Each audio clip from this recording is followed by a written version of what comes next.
Freedom is never voluntarily given by the oppressor. It must be demanded by the oppressed. Martin Luther King Jr.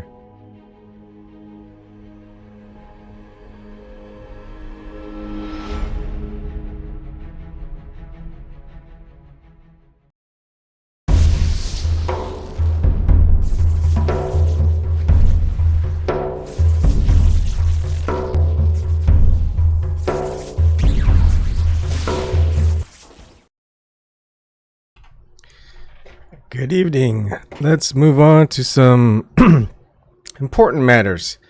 This one isn't inward. This one is actually outward. And if you know what I'm talking about, well, good. If not, don't worry about it.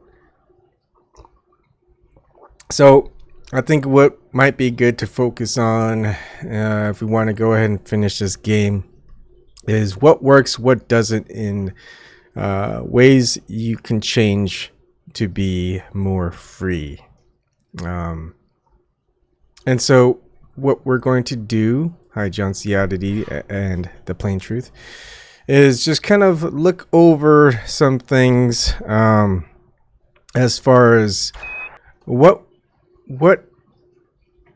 occurred in history and what has been occurring, and list them in a couple of ways. And may have to just, I think it might be easier if we just go ahead and switch over. And please feel free to join me on the Zoom and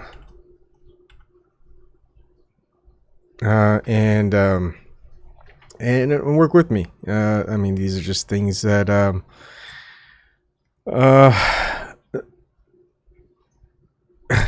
if we want this, we need to do this together. Let's just say that. Because look, what seems to be the case in a lot of countries right now, where they are having a lot of civil unrest, is that they are coordinated and they are active and they are adamant about what they want. With the American people, I don't see that happening. And let's brainstorm, man. Let's look throughout history, and let's look throughout current events, and let's see what's been working, what hasn't been. Because if we want some change, we need to figure out what works. Because we've been doing things a lot where things haven't been working. So we need to figure out what's working. And let's see. So, like, for example, we'll go through this.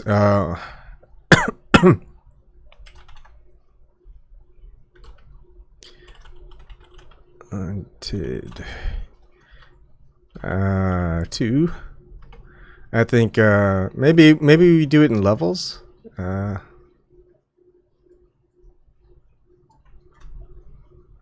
Yeah, maybe that way. Maybe I do it through.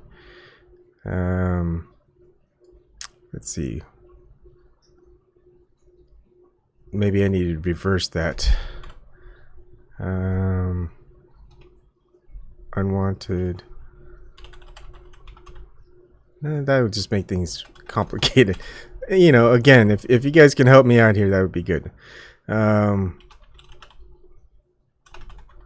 Unwanted equals 10. I got those backwards.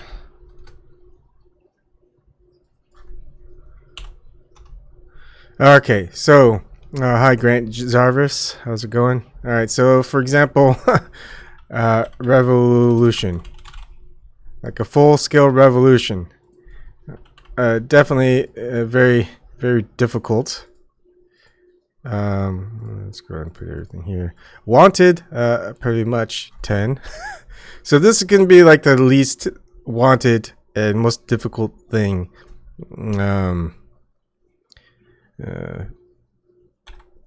Let's see. Freedom.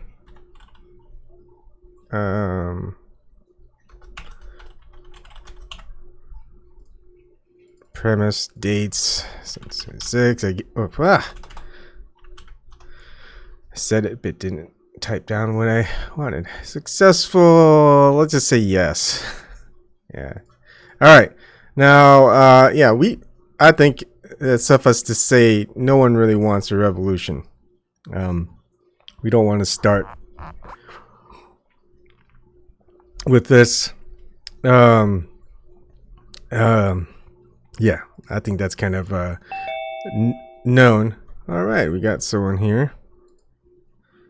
Aether Band Boy. All right, let's go ahead and admit Aether Band Boy, and let's go back to the main monitor. Hi, Aether. Hello. What? Oh.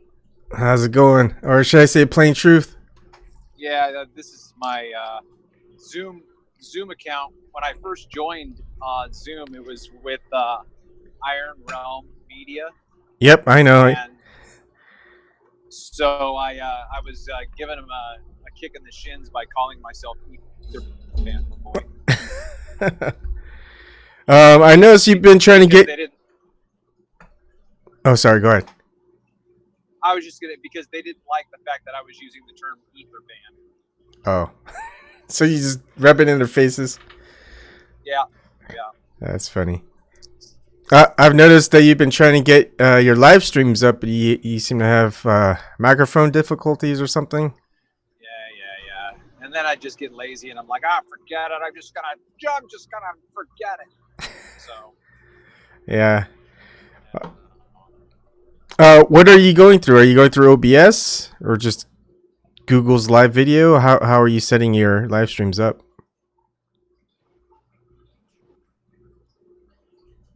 Sorry, say that one more time.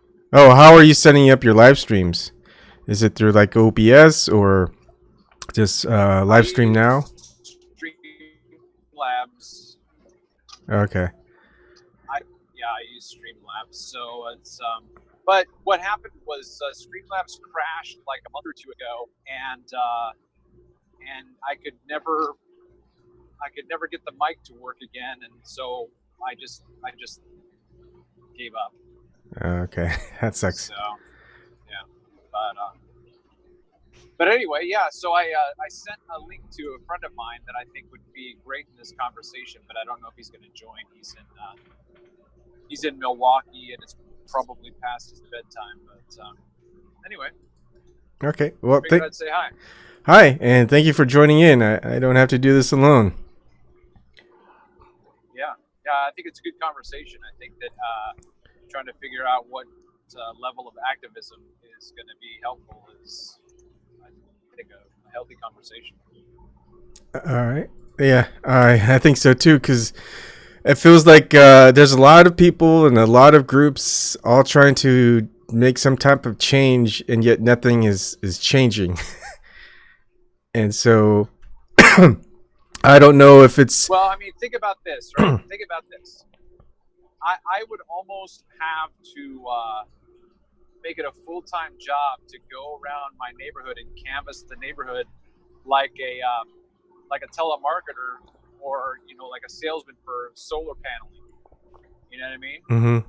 Because you have to have conversations with people who are either fully asleep and you know how long those conversations happen. I mean, there's just it's a long, drawn out process. It's not going to happen overnight.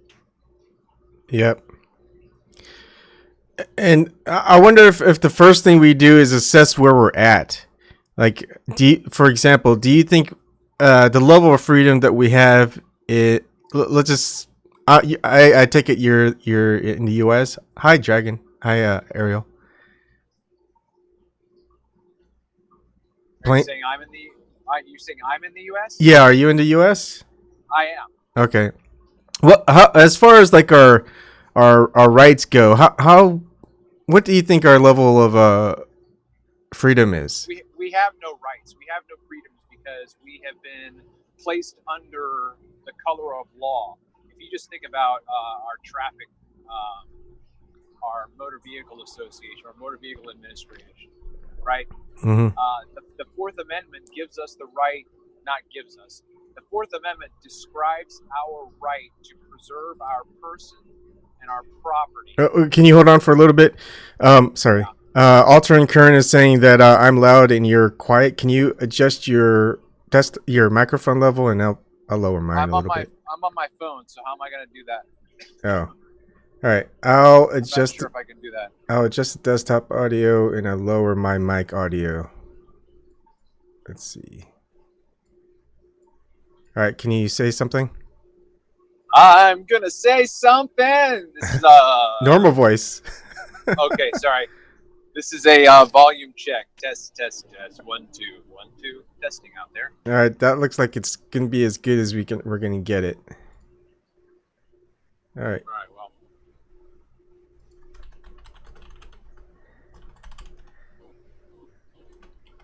All right. So, continue on. Sorry, you're talking about the. Yeah. So imagine. I don't know if you know this or not. It's on my Red Hen Radio channel, but I was arrested back in January, and as I sat in my car before I was arrested and threatened to be dragged out of my car, the officer said, "I want to see your papers, please." And I said, "I would like to."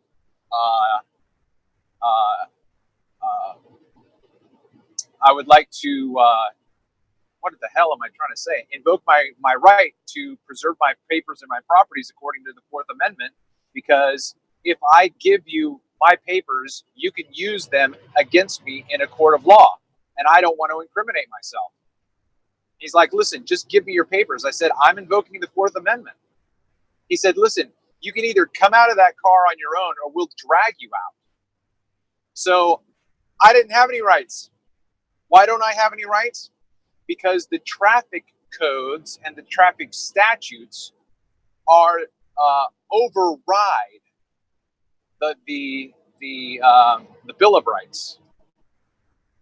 So I am supposed to, I was written up for 14 infractions, 14 citations. I had like $5,000 in charges, and the possibility of over 2 years of jail time for what they got me for, right? So one of the things that they cited me for was failure to obey an officer's command. Well, his command was going to remove my Fourth Amendment right. So which supersedes the other? Do I have the right to preserve my papers and my property? You can't steal my car. You're going to take my car from me right now? You're going to kidnap me? So you're violating my Fourth Amendment rights. So no, we have no rights. Just so people know, if you guys are listening in, Fourth Amendment is about search and seizure, unlawful search and seizure. So, yeah, that's. You have to have the officer has to have a warrant. So I'm sitting there in my car. I said, "Do you have a warrant?" "No." "What is your probable cause for pulling me over?" Well, probable cause in traffic has to do with the fact that you had a taillight out. That's my probable cause. I have the right to pull you over. Yeah.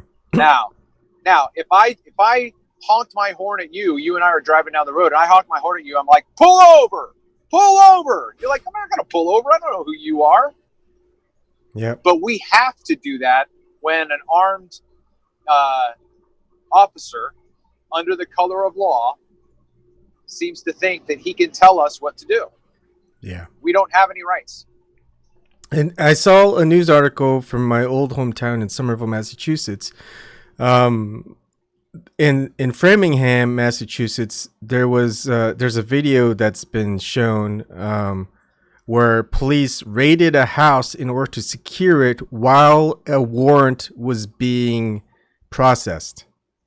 And when the cops was threatening to shoot the dog for having it attacked the police officers that went into their house. They didn't have a warrant. They said they were securing the house while the warrant was being processed. So, Yeah, things are getting a little bit hectic. Okay, so we're kind of on the boat that we're losing our freedoms, or we don't even have it.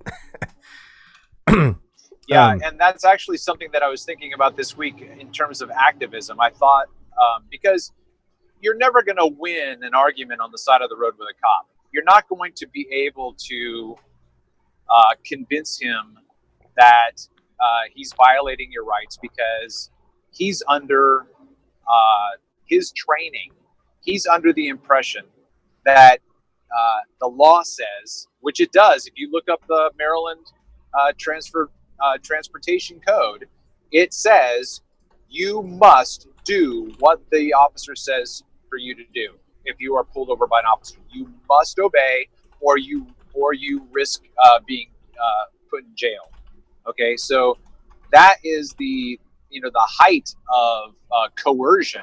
The only reason why I'm doing this is because you're threatening me with coercion and violence and fines.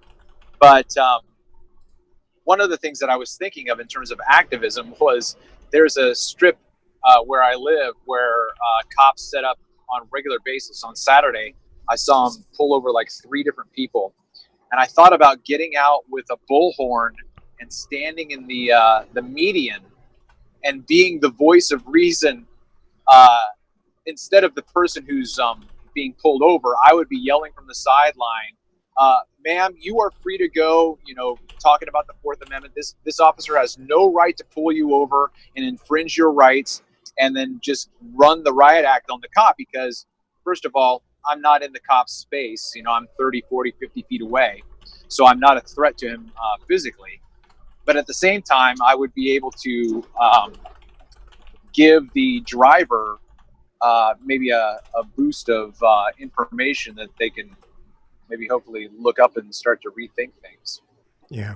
But that was my little rebellious thought of like, yeah, that's what I could do. It'd be like a, But anyway. Yeah, I mean, I get it, and a lot of people are. I hate using that word, awakening. Just starting to sense that, and the way the way that seems to happen is that people are taken out of their comfort zones, either voluntarily most of the time, and in that case would be me, or involuntarily in maybe in the similar case as you and other people where they realize, hey, I thought I had rights, and they realize, oh, I don't. What happened? Right? Yeah. Well, I mean, even if you think about the fact that we are required to get licenses to drive, to travel. Mm-hmm. There's a Beatles song. It wasn't a mainstream song, but talking about the tax man taxing the steps that you take. If you want to have an interesting conversation with someone, say, what would you do if your city started taxing you for every step that you take on public sidewalks? They'd be like, oh, that's crazy. That's absolutely insane. I should have their like, yeah, that's what they did with your driving. All they did was regulate something that you have the right to do. Yeah. You should be able to either walk to the grocery store, take a skateboard, take some rollerblades, take a bicycle, but oh no, if you're driving a car, you don't have that freedom. No. So, I mean, but we don't think about it. I didn't think about it.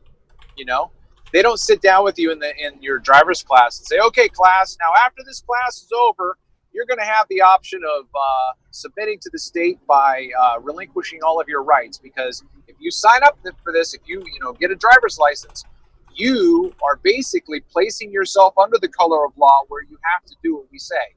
But you also could just drive your car on your own and not come out. You don't have to register your car. You don't have to get insurance. You don't have to get a license. Which are you going to choose? Yeah, I'm not even going to go to this class. I'm just going to drive my car and be safe. You know what I mean? Mm-hmm. But that's interesting too. I don't know. Do you have any kids, Yvonne? Yes, I do. I have 2. Okay, so think about this. At what point, you have a daughter or a son? I have both a daughter and a son. Okay. At what point is your daughter obliged to begin doing what the state says? like right now, she's not under any obligation from the state, is she? No. Okay, so the question then becomes, at what point does she have to relinquish her freedoms? When she gets a permit or a license. Says who? Right? Mm-hmm. Why can't you just simply teach your daughter how to drive safe and how to call for help if she gets into an accident? You can show up and help out with your daughter and Mrs. Jones if she got into a fender bender or whatever. Mm-hmm. Why can't you just teach your daughter how to drive safe and say, Jane, okay, listen, Janie, I want you to be careful. I want you to obey. I taught you how to stop. I taught you how to yield. I taught you how to signal. Just go out and do your best and be safe. You know what I mean? Because because what you have to understand is that once you get the license, you're placing yourself within that matrix. And so in a sense, you're obliging yourself to live within that matrix concept. But what if you say, I'm not going to do that? So you don't put yourself under their authority. That's the trick. So, because if you don't have a car that's registered to the state, they can't take your car because it's your property. But if you register your car to the state, you've now given your car over to the state because now it's licensed by the state. Now it's tagged by the state, and you have now just given up your ownership of that car because now they can come and take it from you because you've placed yourself within that construct. But then you say, I'm not going to enter into that world. I'm going to exist in another universe where I'm not obliged to pull over because I'm not in that world. You're operating in a completely different world than I am. Now, they're not going to understand that. But again, that's part of, I think, resistance to a certain extent, not wanting to conform to that construct. Does that make sense? Yeah. Yeah. It's and that's something that we may have to tackle on. Well, think about this. Oh, I'm sorry. No. It's good. It's good. I mean, it's such a. It's one of those things where it's just not plainly in the open for people to realize. They have to think things through, and that's kind of like a topic in itself that could. That's a good topic on its own. But yeah, go ahead. Well, think about this then. What's the only reason why you will get a driver's license? You drive so you don't get ticketed. That's right. Mm-hmm. That's coercion. Yep. The only reason I'm doing this is so that you'll leave me alone. Yep. Is that not extortion? It is. It. Yes. So I have no choice. I have no choice when I want to drive my car. I have to do what you say. Mm-hmm. Otherwise, you'll throw me in jail or fine me. And if I don't pay the fine, you'll suspend my license and then I can't work. Did you ever watch Godfather? Oh, yeah. I love that show. Yeah. Love that movie. It's like, here, you need protection. You should pay me some money and I'll protect you. Right. Yeah. Protect you from me. Yeah. Right. That's right. No. But see, that's the whole thing. Mark Stevens. I don't know if you know who Mark Stevens, the No State Project, but he does traffic court talks on Wednesdays and Saturdays. But he describes the police state as a band of thieves and robbers and murderers. I mean, they're basically highwaymen. They pull anybody over on the side of the road they want. You can't do anything about it. Yep. But if I did that to you on my own, I'd be violating your rights. You know why? Because I'm not in the police officer world. So I can't do that to you. Now, if I had the uniform, I could. Right? So look at that. Think about that contrast there. I cannot on my own pull out a gun and force you to stop on the side of the road and write you a citation and say, pay my company $500 because of X, Y, and Z. I can't do that unless I have a badge. Yep. Then it's okay. Then I can do it.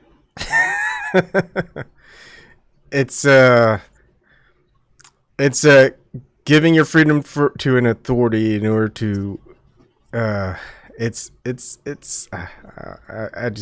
don't know how to say it.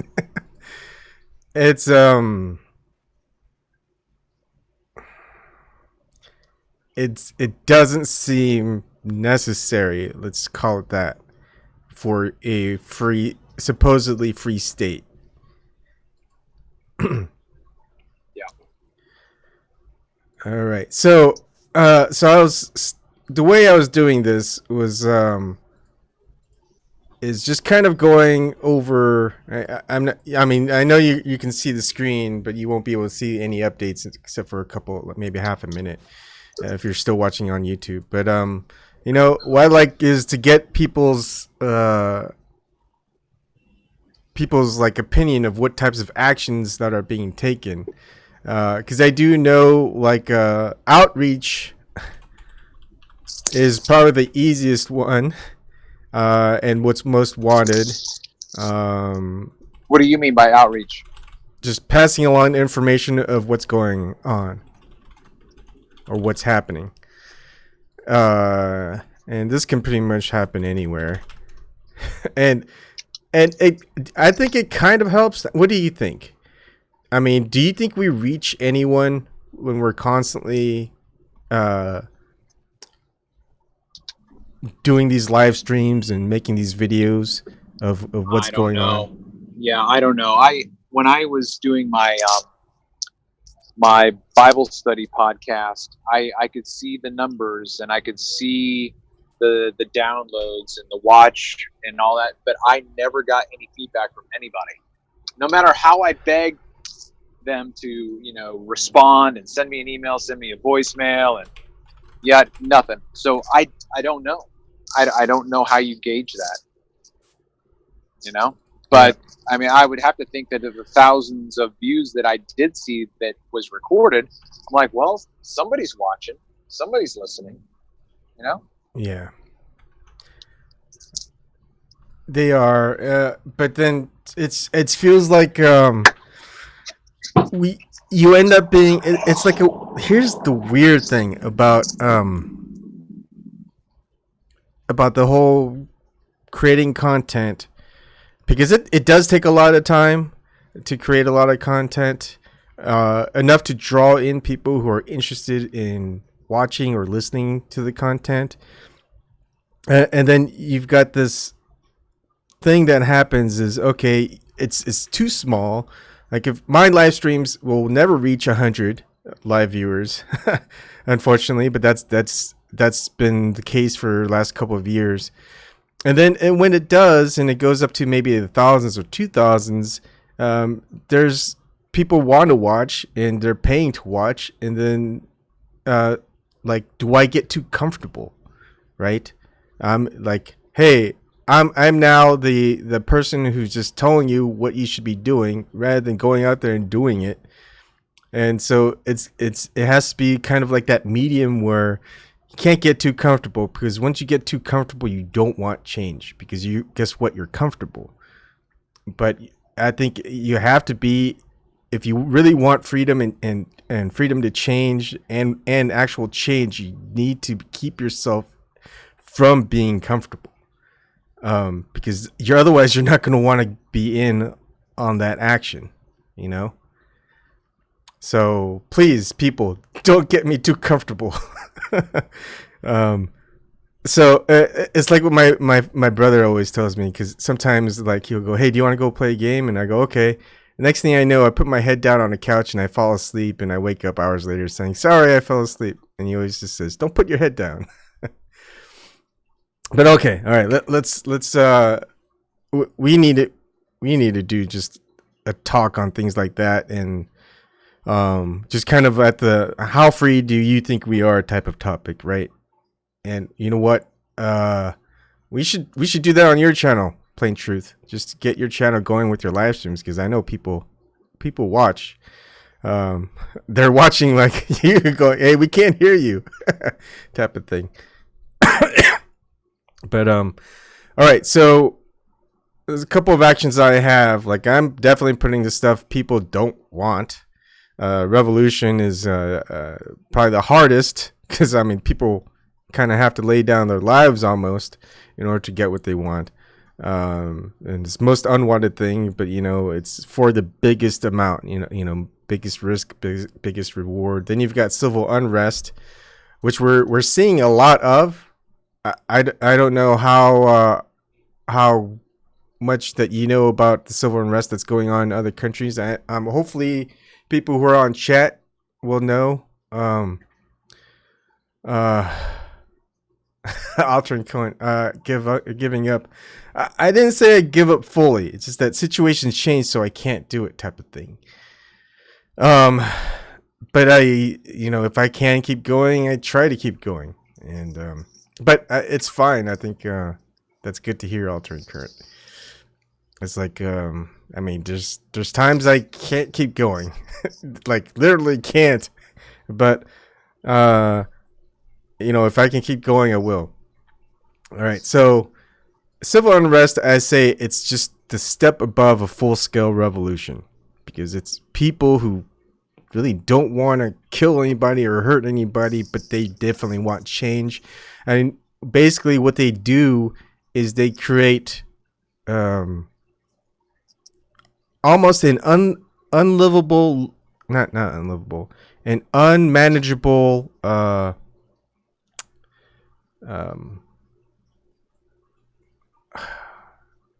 economical system within those communities. So especially on a big populated city, they're going to make it very difficult for people to go to work, very difficult for people who are shop owners to actually run their shop. It's almost it's pretty much total stoppage of a system within a location. And we're seeing this in Brazil, in Hong Kong, China, in France with the yellow vests. We've seen it happen in the U.S. back in 1964 with the civil rights movement. I think if we really want to tackle something, that might be our next step. But, it's so difficult and so unwanted that, we're not, I don't think we're there as a nation to have such a civil unrest as much. Well, that would be interesting to almost have like a yellow vests. What I was saying before about confronting the traffic cop situation. Let's say, we were able to get maybe 15 people together who were going to say, okay, we are going to put on these vests. We're going to be unarmed. We're going to make it obvious that we're coming at this to protest and to exhibit our rights to free speech, but it would almost be like ambulance chasing, but you're police car chasing, so that when you see a police officer pull someone over on the side of the road, you guys get out and you walk over to the car and you say to the woman, "Ma'am, you're free to leave. Let us handle this." And we say to the officer, "Look, you're operating under a color of law where you are oppressing us and you are violating our rights." I mean, because I would rather do something like that with 15 other people. If I did it on my own, I think that I would be, a lot more open to being taken advantage of or abused or physically hurt. But I mean, something like that, even to stay on this topic, if you don't mind me hijacking. No, go ahead. The same thing I've thought about going into the court system with the traffic court, because it's the same situation. It's not common law. You are there under a certain construct of law that fits the construct of traffic court, that you don't have any rights. And I think if people knew and understood that they could stand up for themselves in traffic court, and if we had more people doing that and more people burning up the court's time, I think that we would be able to implement change in that arena as well. But people don't know what to say. They don't know how to challenge the court's jurisdiction. I do, and I've done it a couple of times, and it actually feels pretty good standing up for yourself, even if the judge simply hand wave dismisses your argument and finds you anyway. Mm-hmm. I know that I won the argument.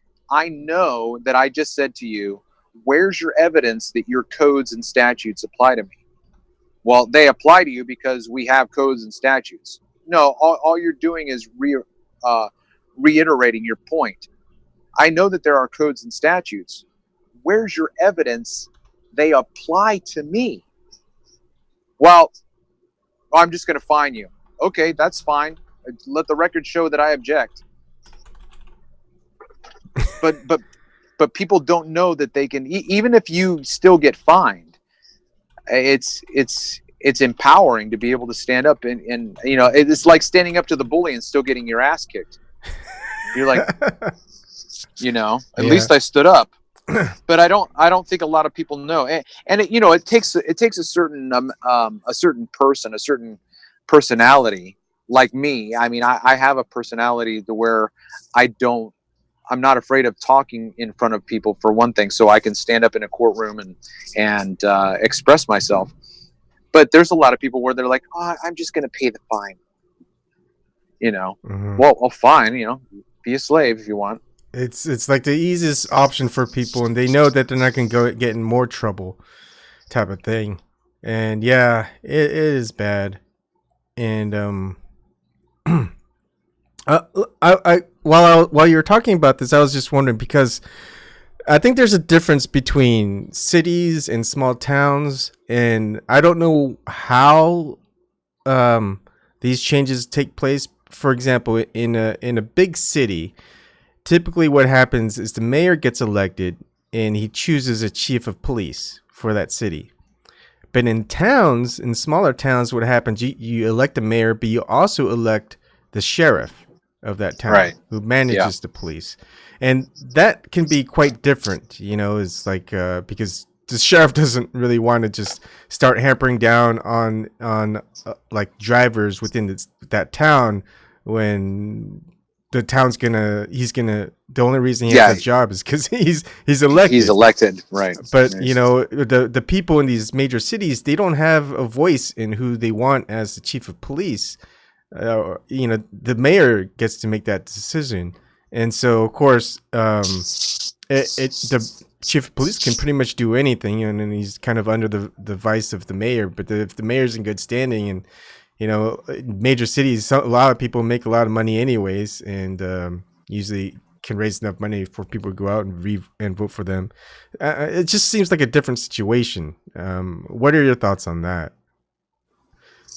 I really don't have my fingers in the political arena. I mean, I don't vote as it is. Mm-hmm. I don't participate in that. So I'm not real sure. I mean, I know the mayor in the town next to me where I live. Mm-hmm. But I don't know who the chief of police is in the city where I live. So I think that there are people who might have their fingers in those pies. And so they do have that kind of vested interest and investment in terms of, voting for the sheriff, and the sheriff is wanting to make sure that he doesn't offend his constituents and whatnot. So I think that there is a delicate balance there. And then, I'm sure your description of the bigger cities, like Baltimore is the biggest city, nearest me, and then Philadelphia. So on that scale, that dynamic changes altogether, I'm sure. Yeah. Because I mean, where I used to live, in Somerville, Massachusetts, it was just like constant tickets going on. It's like you're there just visiting someone, and you just go and get a guest parking thing from the person you're visiting. In the span of 1 minute, they somehow know that you're going to go get that guest pass, and then they'll start writing up a ticket. I mean, it's that bad. And I mean, a lot of people in that city were just angry at just how the police in the parking situation is just like having to pay all those fines. And they're like, look, it's not a problem. I mean, traffic used to be a problem, but now, the city kind of understood, and they increased the areas where you can actually park. And basically all this stuff that's being, that people are paying for is just kind of harassment of, look, we there's no one on that street. People haven't complained about other people just taking up their parking spots, etc. And it's basically the residents that are paying the parking fines or having to go and fight to not pay for that citation. And so and usually what happens, you just fight for it, and typically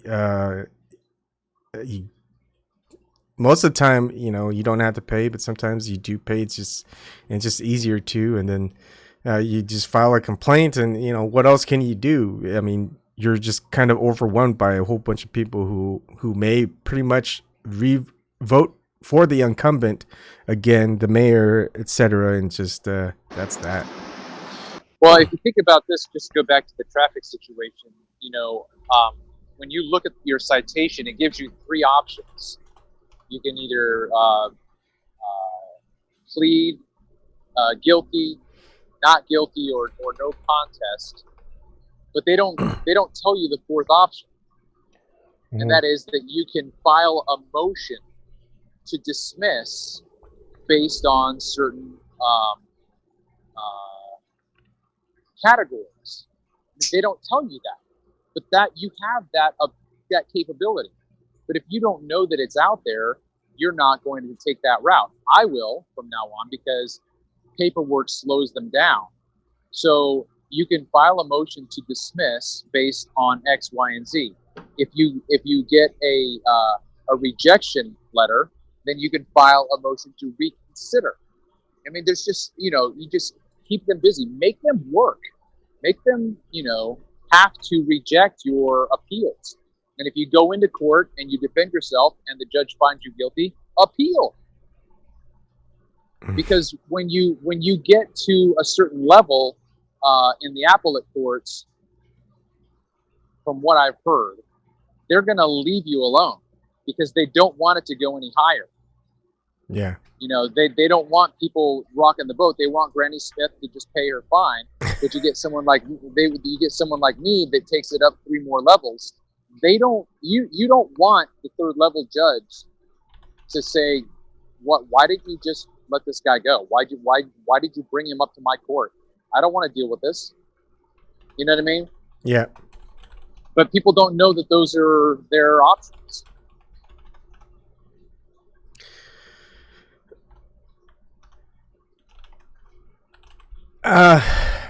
Yeah, that's such a difficult thing too, because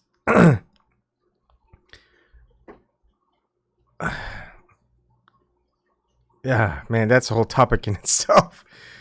Everyone's gonna spend more time when they could be dedicated to doing their job. They spend half that time making sure that they go out there and look good to the public so they get reelected. They're spending half their time trying to look good and balancing that with if they're actually doing a good job. And that, I feel like that's a problem in itself, because rather than actually hearing what the problems are and fixing those problems, they're going out there to kind of persuade people that everything's fine, things are better than ever type of thing. And to have that appearance of yeah, I'm doing a great job. Things are better than ever, and not really. Well, I mean, think about it. I have never needed a police officer to serve and protect me. The Yeah. only and think about this: whenever you see an officer, what's your immediate visceral response? You got to check your speed. He pulled in behind you. Oh shit, was I going too fast? I mean, that's not the way anybody wants to live. Who wants to live in fear? I mean, even on a level of traffic, I'm afraid. I'm afraid he's going to pull me over. I mean, that's abuse. Mm-hmm. You know what I mean? Yeah. So it's what's interesting is on the one hand, you're right that there's a certain constituency with the with civilians and people who might vote to put you in office, but on the other hand, you're an employee of the state, and it's your job to generate revenue. Mm-hmm. So, somebody's going to lose out. And if you're, you know what I mean? So who, am I going to want to please the constituencies and be real lenient and not issue as many citations this month? And then the state comes down and says, why has your district been so low in the revenues lately? Your numbers are pretty low. You don't want, Yeah. it's a delicate dance. Yeah, you should have like we do notice that a lot of like a lot of talk about there being quotas in police departments, whether for traffic stops or tickets. End of the month stuff. Yeah. And some people just I don't know if police reveal that information or not. I'd have to relook at that, but people usually talk about it because it's like, it's like the end of the month. Now that you said that, remember I told you that I was driving down the one strip and there was like, I might have said it, I saw like 3 cops pull over 3 different people. Mm-hmm. That was at the end of the last month. Yeah. And yeah, that's why people say, hey, is there like a quota going on that they need to get a certain amount of tickets? Because a lot of people just drive back and forth the same routes, right? And then they notice, hey, there's usually no police officers just waiting. Now we've got like 3 patrol cars. It's like, what's going on? It's not like there's something special that's going on. And if there is a problem with speeding, rather than putting 3 patrol cars there every day, they should be doing something different, right? It's like, hey, rather than ticketing people who are, we have this problem with this one stretch of the road or something, why don't we figure this out and do something about that stretch of the road, whether have speed bumps or, have those like electronic speeding sensors, so they tell you how fast you're actually going and stuff like that. Like they can actually do something where it may take a couple of tax dollars, but it's not really that much to put in speed bump or those electric things that are solar powered. And if it still becomes a problem, then maybe just 1 or 2 police officers. But it does feel as though there are quotas within the police departments for certain cities and towns. Yeah. And those types of things, I feel as though that like the localized protests, they do seem to work. Because you do have control within that town of kind of reaching out. Like outreach can happen very well at a local level. I think politics and voting it does work quite a bit at the local level. Localized protests, they also do, but when we're talking about something where you get systematic changes at the state and federal level that reflect all the way down to the county and city level, then it's hard to organize something like that and prevent that from happening. Hey, it's now a federal law, so every state has to abide by it, and that includes every town, county, and etc. So it's like those things won't work. Outreach, local politics, local protests, you have to make those changes at a national level that's occurring. You have to have like protests at the national level, which we would call civil unrest, and if need be, revolutions.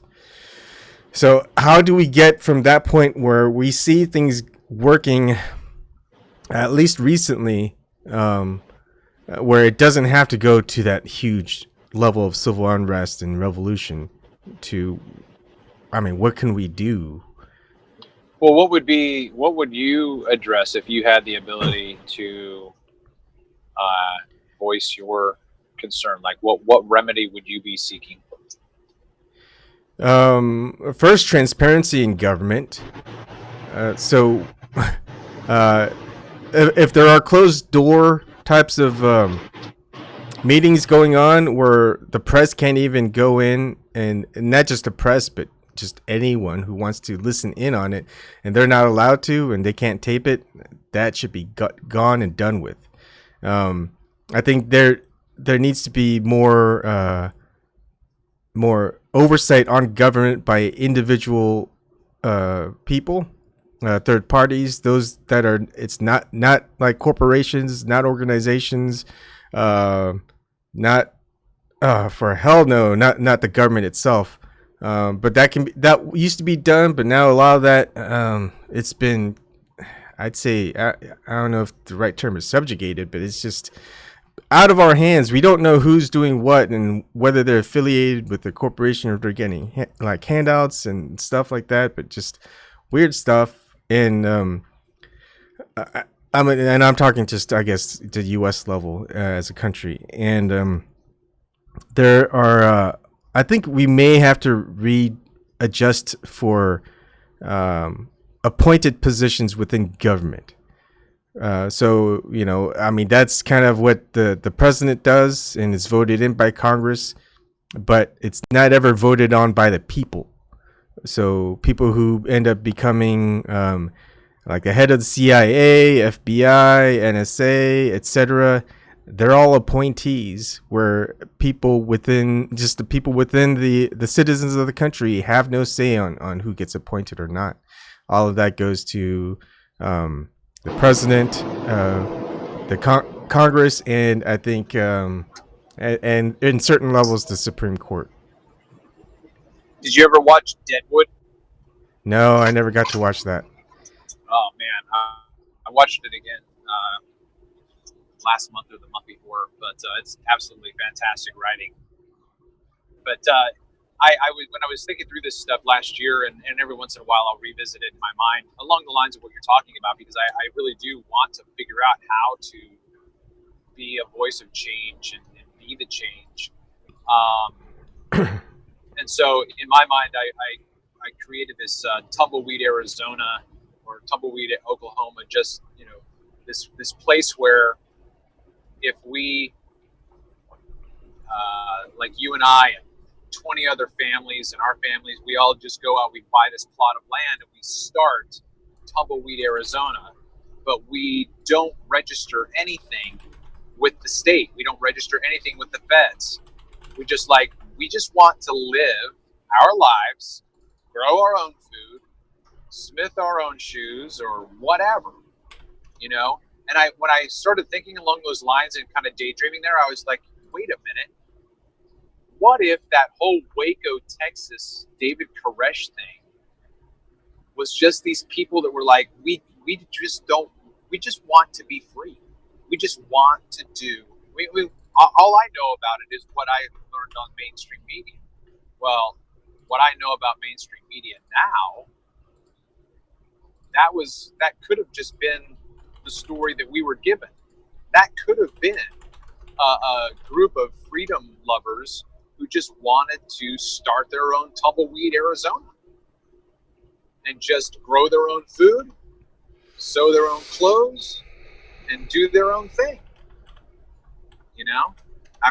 I would be interested and willing to go out on a limb that way. Go out, find some land, let's start building our own homes, and then see how long it takes for Uncle Sam to come knocking and saying, you owe us. We're like, who are you? We don't owe you anything. We're not going to pay your taxes. We're not going to take in any of your federal funding. We're not going to, install any of your sheriffs. We're not going to, we're perfectly fine. We're good. Thanks. Move along. I'm gonna need to watch it. I heard it's like, what is it now? Like season 8 or something? It's been a long time. No. Deadwood was, I think, only 3 seasons from 2004 to 2007. Man. And okay. Yeah. It was just 3 seasons, but basically it was unincorporated land in I think it was Montana. Anything out in the Midwest, and it was a gold mining town, and basically they were their own law, but there's more to it, but it was actually fantastic. It was on the level of Breaking Bad in terms of how well it was written. It was such good writing. Oh man, but, I guess I'll have to watch it. Three seasons doesn't seem like a tough like. I think you'll burn through it pretty quick. It's on Prime, Amazon Prime. Okay. Yeah. Okay. I'll take a look. Yeah. Usually I watch things with my wife, so. Well, it's pretty vulgar. I mean, it's. They actually had an episode where they intentionally swore as much as they could to break the record for how many swear words they could say in one episode. But yeah, it's pretty vulgar, pretty violent. So unless your wife is, yeah, she's okay with that. Yeah, okay. Let's see. But anyway, just thinking along what you were just saying again in terms of, you were talking about transparency with the political leadership and whatnot. That's a full-time job, man. You're canvassing and campaigning and lobbying in that area. You know what I mean? That would be interesting to have a freedom movement lobbying expression. To where I don't know. Maybe that does exist. I just don't live in that world. I'm not usually into politics and whatnot.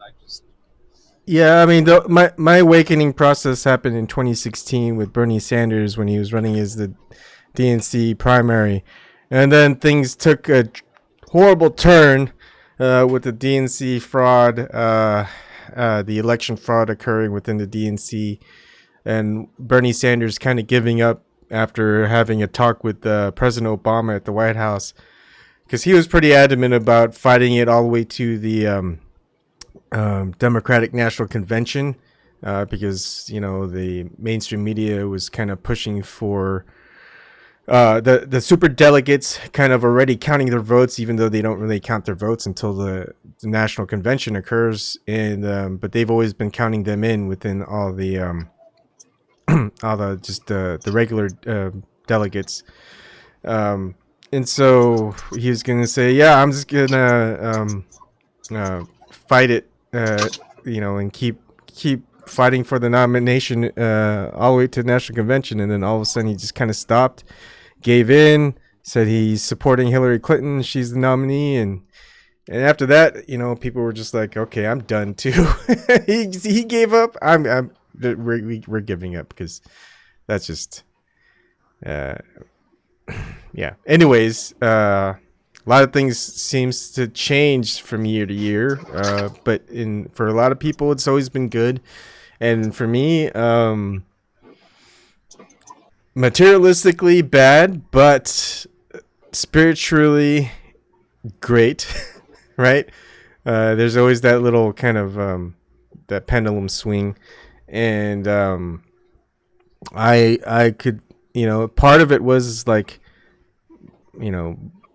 do I just kind of also give up on the whole material plane and just focus on the spiritual and just kind of live out my rest of my life, just kind of not caring or being unaware of what's going around in the world, or do I try to do something about it? And so, I was like, screw it. I'm already good spiritually. I feel like I got that set in stone. I know what I like or what I want. What I have is good enough. And so, all right, let's take it on. Right. I've got nothing to lose. I've kind of already lost all of it within the material realm. So, what else is there to go? Oh, there's something called freedom, and let's not let anyone else have to suffer the way that a lot of people are suffering.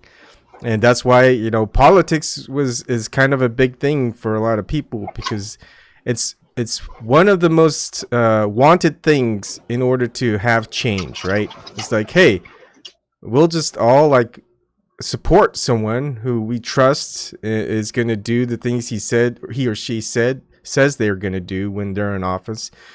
They'll vote for legislation that supports the people who voted for them, and therefore things change and we're good to go. And time again, what we see is the opposite happens. People vote for someone they trust and what they say they're going to do, and they get into office, they do the exact opposite. People don't get what they want, and then the person isn't really accountable. Sometimes they get reelected even, and the majority kind of suffer. And it seems like, hey, how does that work? How do the majority suffer when the majority vote? Yet the people if the majority vote for someone to get out, that person somehow still doesn't get out. I mean, like for all these polls that are always done. And I always recount back into 2016, because the polls for the favorability rating in Congress was always dipping. It got down to as low as 11%. So 11% favorability within Congress. That's both the Senate and the state representatives. Yet to the 2016 election, the incumbent re-election rate for the House of Representatives were at something like 92%, and for the Senate it was at something like 96 to 98%. So for an unfavorability rating at 11%, how is the re-election rate for the incumbents at pretty much the opposite? And that always just gets stuck in my head. Is that a problem with election tampering somehow? I mean, we can't really audit our votes and see if they go through. There's multiple nodes where you don't know whether your vote is what it shows when the mainstream media reports it, And we've seen mainstream media, when they're reporting on election coverage, sometimes they'll reach results when they shouldn't have been able to reach those results, and sometimes they flip it and turn it, and all of a sudden it's just opposite what you see. So it's if we already know mainstream media is lying, we know that the government's lying, and there's no transparency and there's no enforcement. Like I wish I could say that quote in Latin, but it's basically who watches the watchers, who guards the guardsmen, who investigates the investigators, that type of thing. And really, there isn't any of that going on, because that's been pretty much stymied by the government, which is something that shouldn't have been done. Yeah, it's been done and it's been going on, and no one could stop it. It's like people are going to say, hey, what are you going to do? You can go out there with guns and stop it? It's like, well, what other choice do we have? I mean, let's make a list. Let's see what we could do.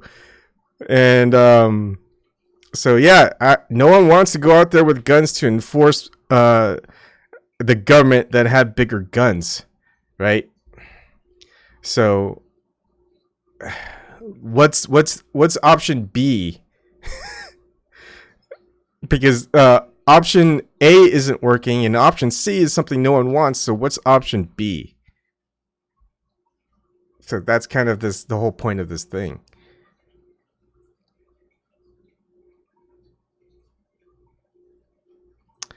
All right, altering. I guess I'll read the chat. Altering current, lots of boobies in Deadwood. Bob, not exactly PG-13. Yeah. I mean, it wasn't like a lot, but it wasn't, it wasn't gratuitous. Yeah, I think it did a decent job of probably showing the level of degradation. I mean, I don't know. I suppose it depends on how sensitive you are to it. It wasn't something to me that I was like, oh yeah, show me more of that. It was just like that's the way it was. You know what I mean? It came across as this was just the way it was. I don't know. Oh yeah. Um. hmm. I mean, what do you think? Do you think the best way to kind of see how to enact change? Because we seem to have just gotten, as far as Americans, we seem to have gotten lax, and again, a lot of people just aren't aware of what's going on. Is it just kind of seeing what's going on in other countries right now, the level of civil unrest, and see if how they did that, how they started it and kept it going, and I mean, is that just kind of the only way to actually make these changes possible? Because it seems like that's the last time we had that big of a change in the U.S. where like a group really had equal rights was the civil rights back in 1964. We haven't really had anything like that since, but it seems to be like the only thing that actually works.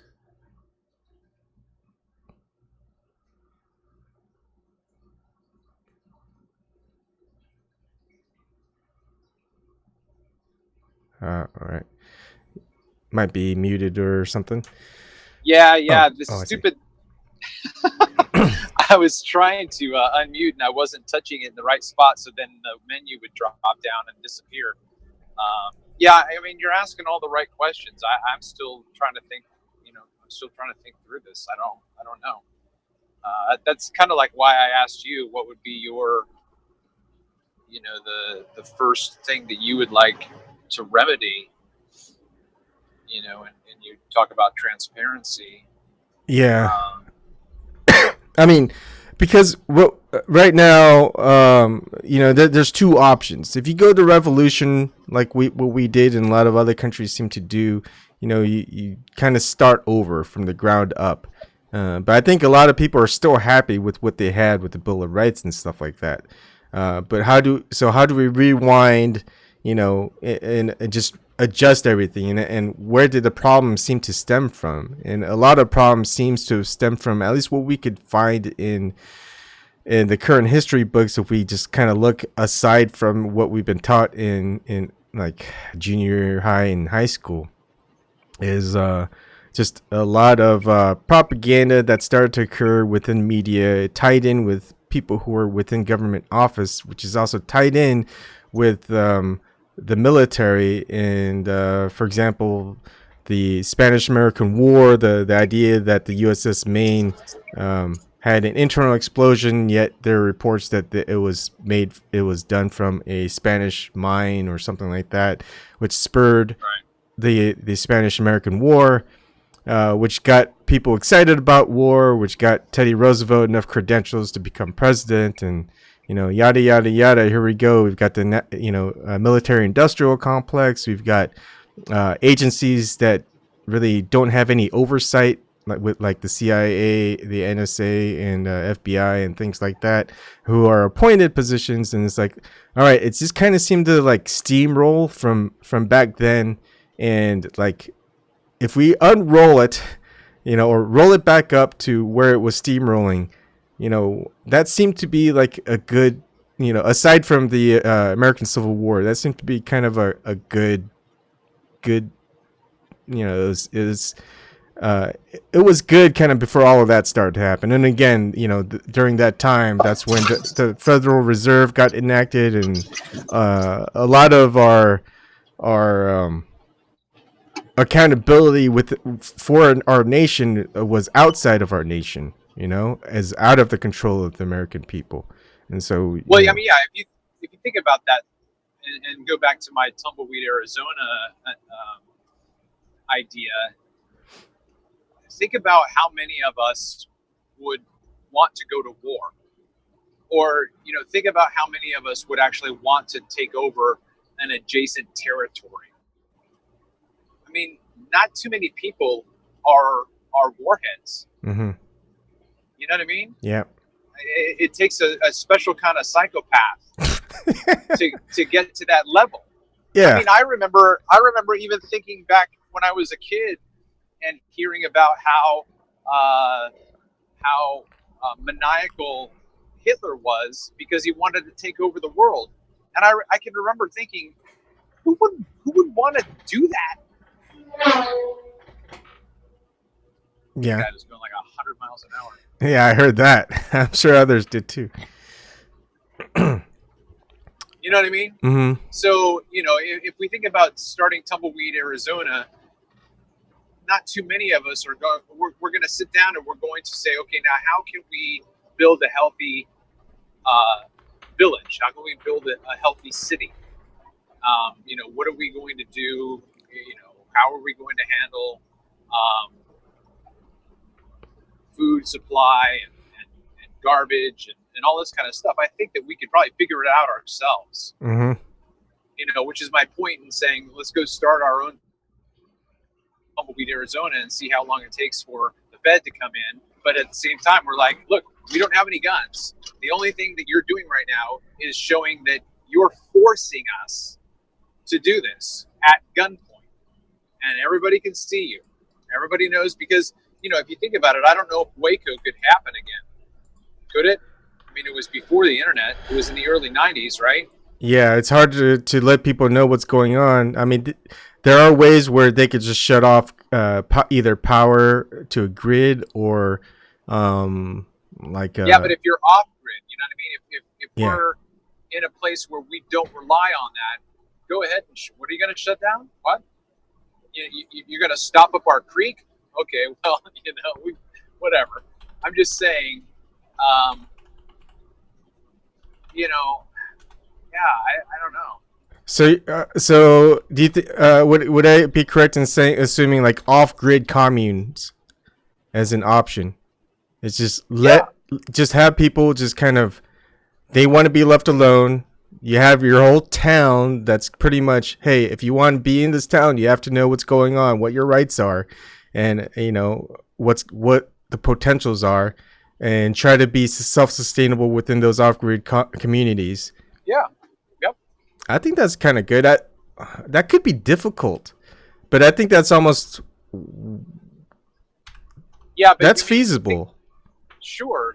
But I would I mean, I've thought about it too, in terms of it would be difficult, but not any more difficult than building your own house would be more difficult than not. You know what I mean? It's just a different kind of work. So like I tell people that I'm a truck driver. They're like, oh man, I could never drive around for 10 hours a day or whatever. I'm like, well, you do what you got to do. What do you do? Well, I'm a CPA. I'm like, oh man, I could never crunch it. I could never do that. So it's everybody's work level is different, their tolerance. But sure, because I talked to a friend of mine and I was telling her, she asked me, she's like, what would you do if you could do anything? I said, I would find a piece of land, I would learn how to farm, and I would get some animals and just want to be left alone. She's like, that would be hard work. I'm like, fuck yeah, that'd be awesome. Excuse me, sorry I swore. That's fine. You can swear on my channel. But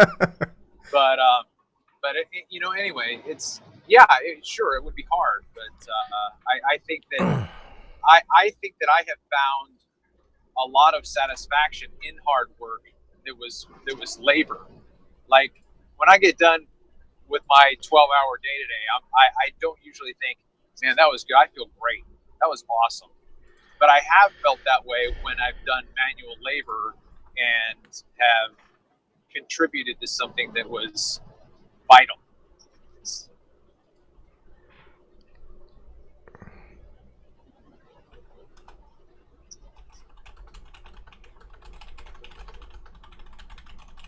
Do you know who Aaron Moorfield is? Yeah. Let him in. Okay. He's a good guy. Yeah, I gave him the link to Zoom. I think he has to install it and stuff. So he might be joining in. I mean, I like that idea, but I think like what would also be really good about it is to actually have, how there were reality shows similar to it, but actually live streaming it and having people participate and having people view it and just seeing like day-to-day activities, and also if there's anything that happens within, like, say police come or FBI come and stuff like that where people can watch. And if people are interested, they could join in or they could contribute, or maybe people are making their own organic locally grown stuff, and people watching was like, hey, can you guys like bottle some stuff for me, I'll pay, and things like that. It's like, Right. I think it's really Well, I mean, think about this, Ivan. Right? We've been told that the primitive people used to think the world was flat. We've been taught that the primitive people used to think that you could treat health issues by eating herbs. We've been told that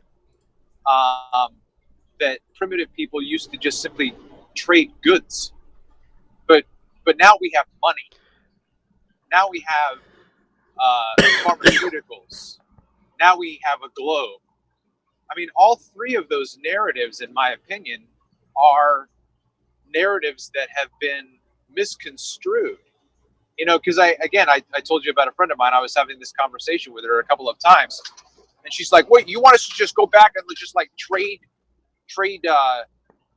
barter? Going back to barter?" I'm like, "Yeah, why not? You're reacting to that as if it's a bad thing. Well, we've got money now. Well, okay, let's talk about that." Yeah, actually, I'm glad you came on, because that is a really good one, and we don't really know. I mean, I feel as though weren't there like a group in Oregon, that they wanted, like, I don't know what happened, and of course Waco, David Koresh, and they the way the mainstream media played it was that they were just cults, right? They were just Right. religious Yeah. cults. But I mean, if you just think of it in this context, it's not a cult. It's just people who just want to be left alone. and Exactly. and but if you can be enough off grid, but kind of tapped into the system a little bit to live stream to people, showing this is what we're doing, this is what's going on, this is what you can do, and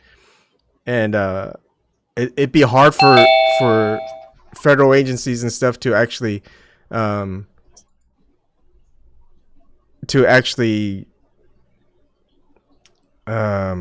stop it, and have the mainstream media just make lies about what actually happened when say if they go in. Yeah, and you'd stop almost have to do a preemptive strike and get your information out as a counter narrative. Look, we're not a cult. We don't have a cult leader. He doesn't have 12 wives. You know what I mean? Yeah. This is not what's going on. This is what's going on. Travis, am I here? Can you hear me? Yep. Hey, Aaron. Hey, okay. All right. Hey, Ebum. Hi, how's it going? Nice to have you in. Is it okay if I change your name, or do you want to leave your email as your name appearing? Right now, it's fine. Okay. Yeah. If I show up on further calls, we'll change it or do whatever. Sure. Look, I know at least the plain truth, but I think some people who are watching don't know who Plain Truth is. I don't know if I know you, Aaron, but like, do you guys want to introduce yourselves really quick so people out there kind of know who you are, where you're coming from? My name's Aaron Moorfield. I'm from Texas, north of Dallas. I don't care if people know who I am or where I'm at, because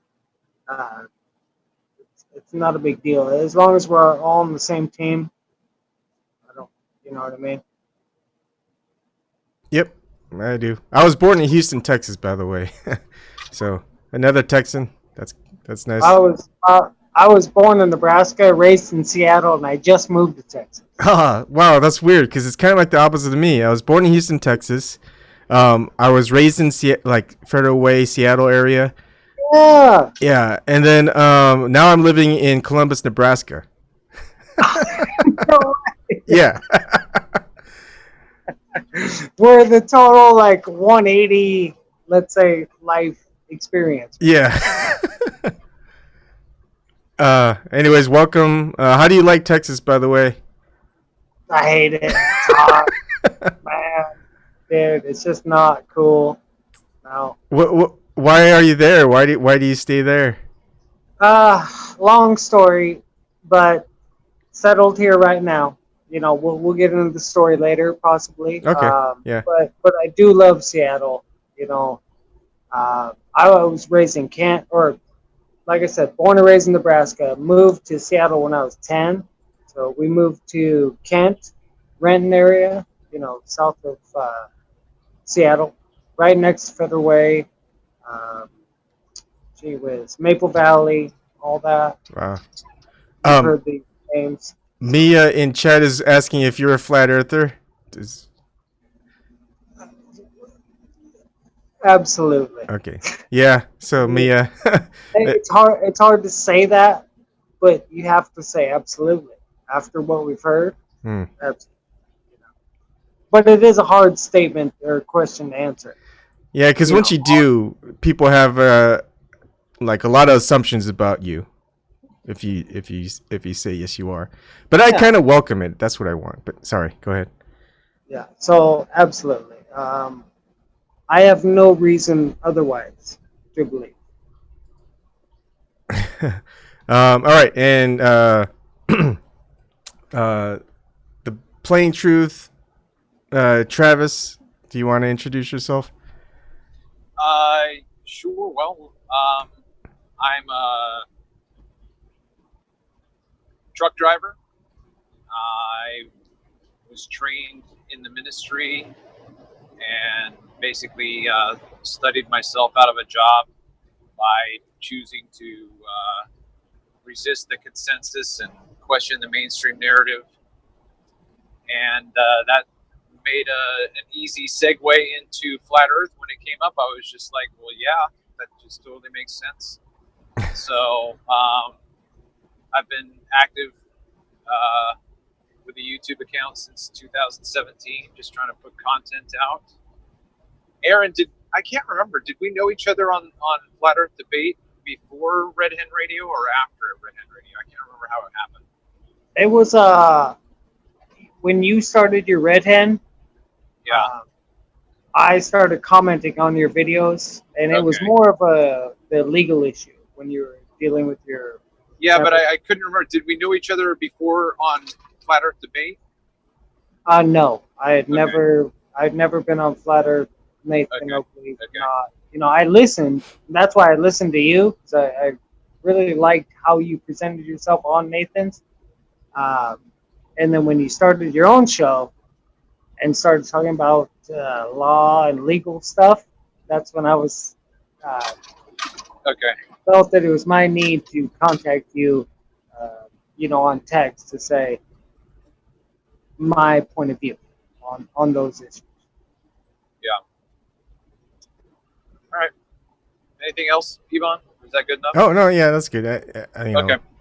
I'm okay with not knowing, but people listening might just kind of get a sense of you, I guess, because sometimes people come in that are totally new, and just like, Ebon, do you know them? Type of thing. So Yvonne, I've heard you all over the place. I was kind of a silent listener. Well, I am still a silent listener, but I've been in contact with like Travis and other folks on text, but I've never actually been on a show. So you're my cherry, let's say. Well, thanks for stopping in. I really don't get to talk to a lot of people, even though I leave it open for people to come in. Yeah, no worries. Travis actually invited me onto this show tonight, so I hope. Yeah, I thought you would be a good addition where Iman was asking the question about how we take steps toward changing our environment, changing our cities, our towns, our government. So And hopefully more of the not so violent and not so not Okay, so. can I correct Travis real quick? Yeah, go ahead. He made a huge verbal error right there. Okay. He said our government. Travis, would you like to rephrase that? listen, I'm sad. I'm sorry I invited you into this conversation. I'm gonna poke at you, Travis. I'm gonna poke at you. You Yeah. said our government. Listen, Hello, I'm talking hello. This is colloquially. land of the free, home of the free. We the people do not have a government. We created a government, correct? We created one for a specific purpose, but it was not to govern you and me, right? That's that's not what normal people would do. We would never uh, point at some other dude and say, "Hey, govern me," right? We wouldn't do that. But we, the people, would create a government for a specific purpose. Yes. And so we have a government, but it's not our government.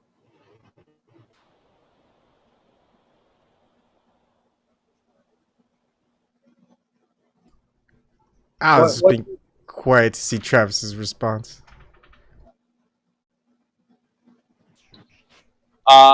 He broke up a little bit wherever I was going through. I didn't hear everything that he said, but he touched on a little bit of what I was saying earlier. If we started Tumbleweed, Arizona, I don't think that we would, as a collective group, say something like what Aaron said. We would find someone who would rule over us. I don't think that we would come to that conclusion.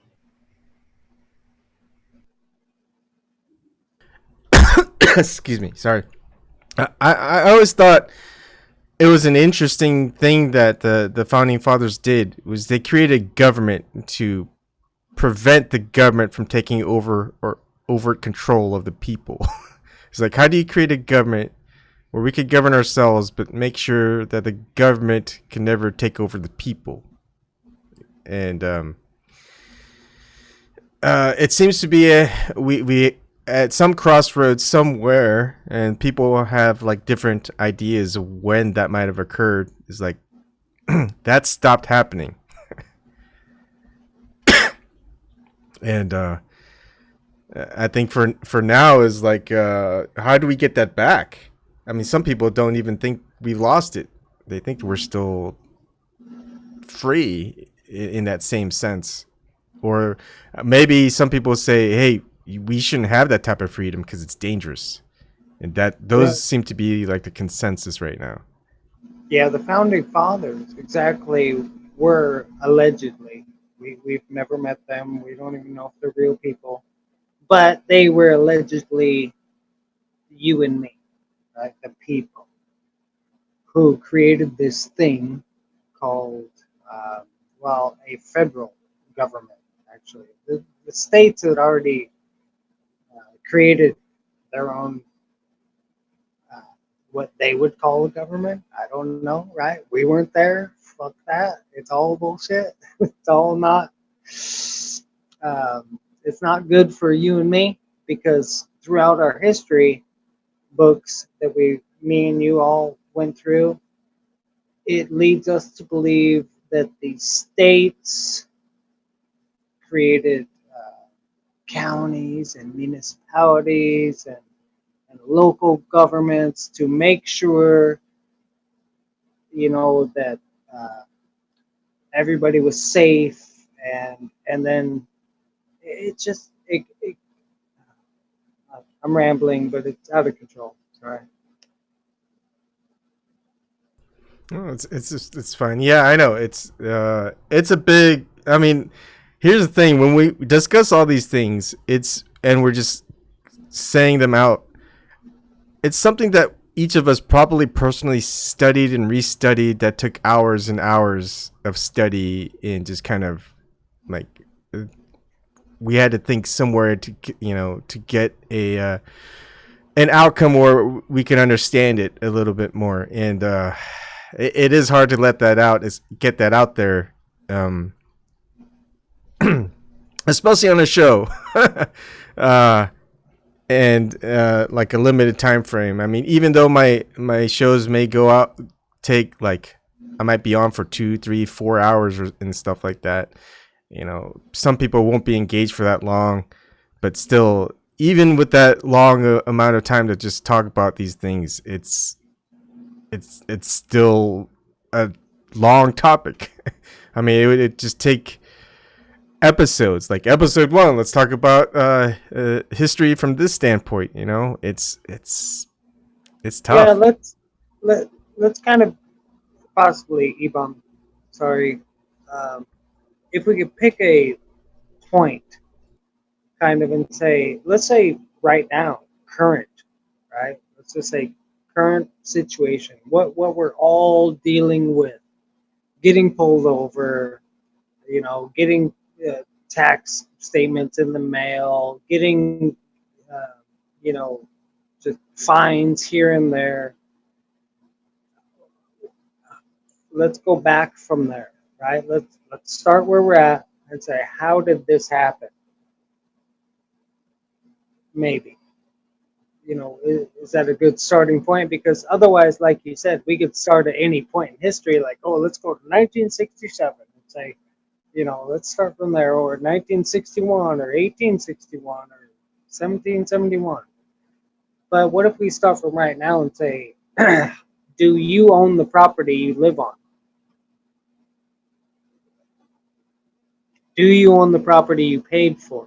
How about that? That's a better question. No, I mean, if we pay off everything, we still have to pay for it, and if we don't pay for it, we're ejected. Okay, where did that come from? The government or the banks. Uh, it, your statement before said if we pay it off, meaning we had a mortgage before, then you Mm-hmm. pay it off, Yep. meaning you're free and clear from the bank. You're free and clear from the bank. Why do we still owe another $3,000 a year for the property we live on? Why is that? They have their reasons for it, and it's pretty much, hey, we have to abide by it, or the government will do something, and the banks get re-involved again. There's no more bank involved. There It's isn't? just the government. No, it's just the government. It's just the county, basically. Okay. Yeah. They come to us and say, yeah, you paid off your bank loan. Absolutely.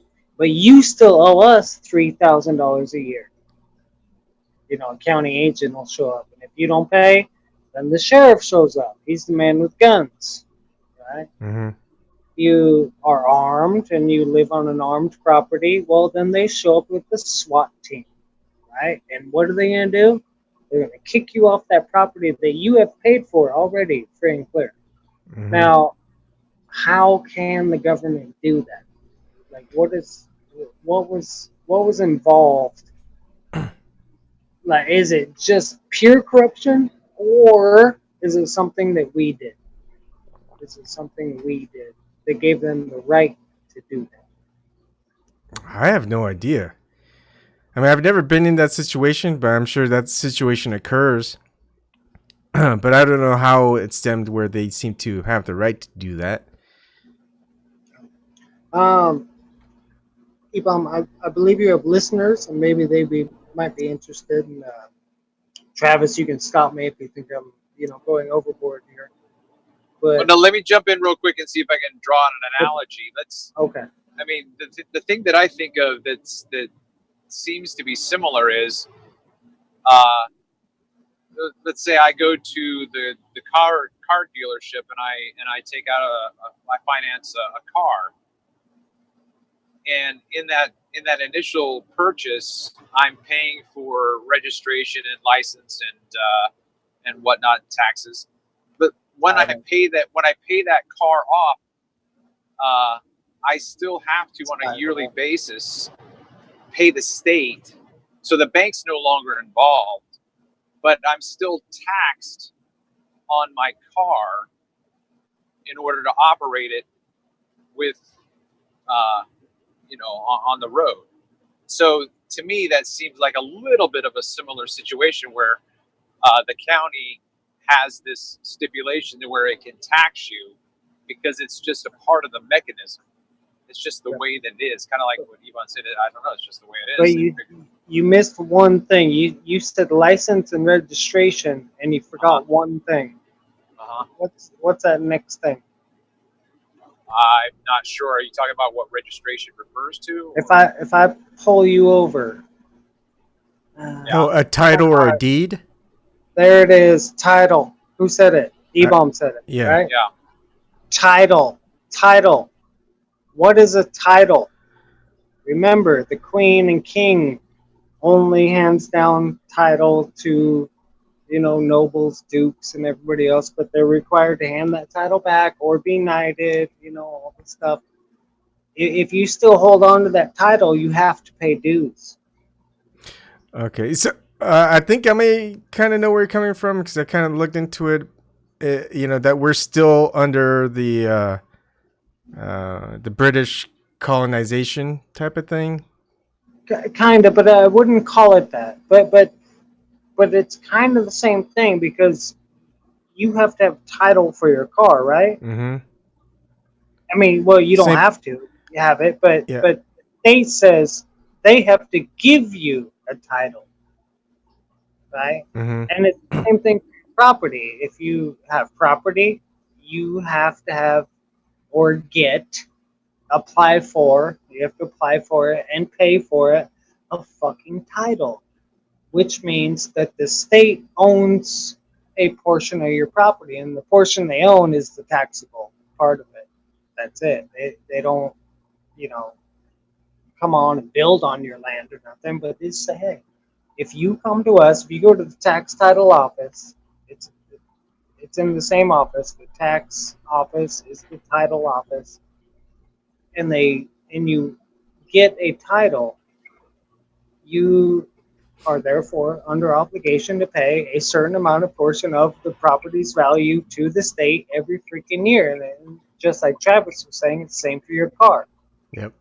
You go to the motor vehicle tax office. It's actually a tax office. If you actually look at the front door when you walk in, it says tax office, motor vehicle,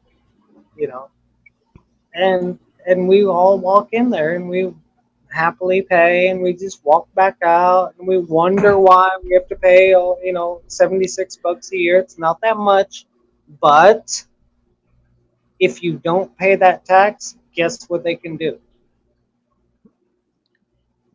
They can take over. Take your property. They'll take your shit left and absolutely. So, do you happen to know? Because I haven't done any research on it. When this happened in the United States with the need for titles for property, has it always happened since the colonization in America? And I don't know. We're talking about the establishment official historical record, but what have you found on that? I get you. I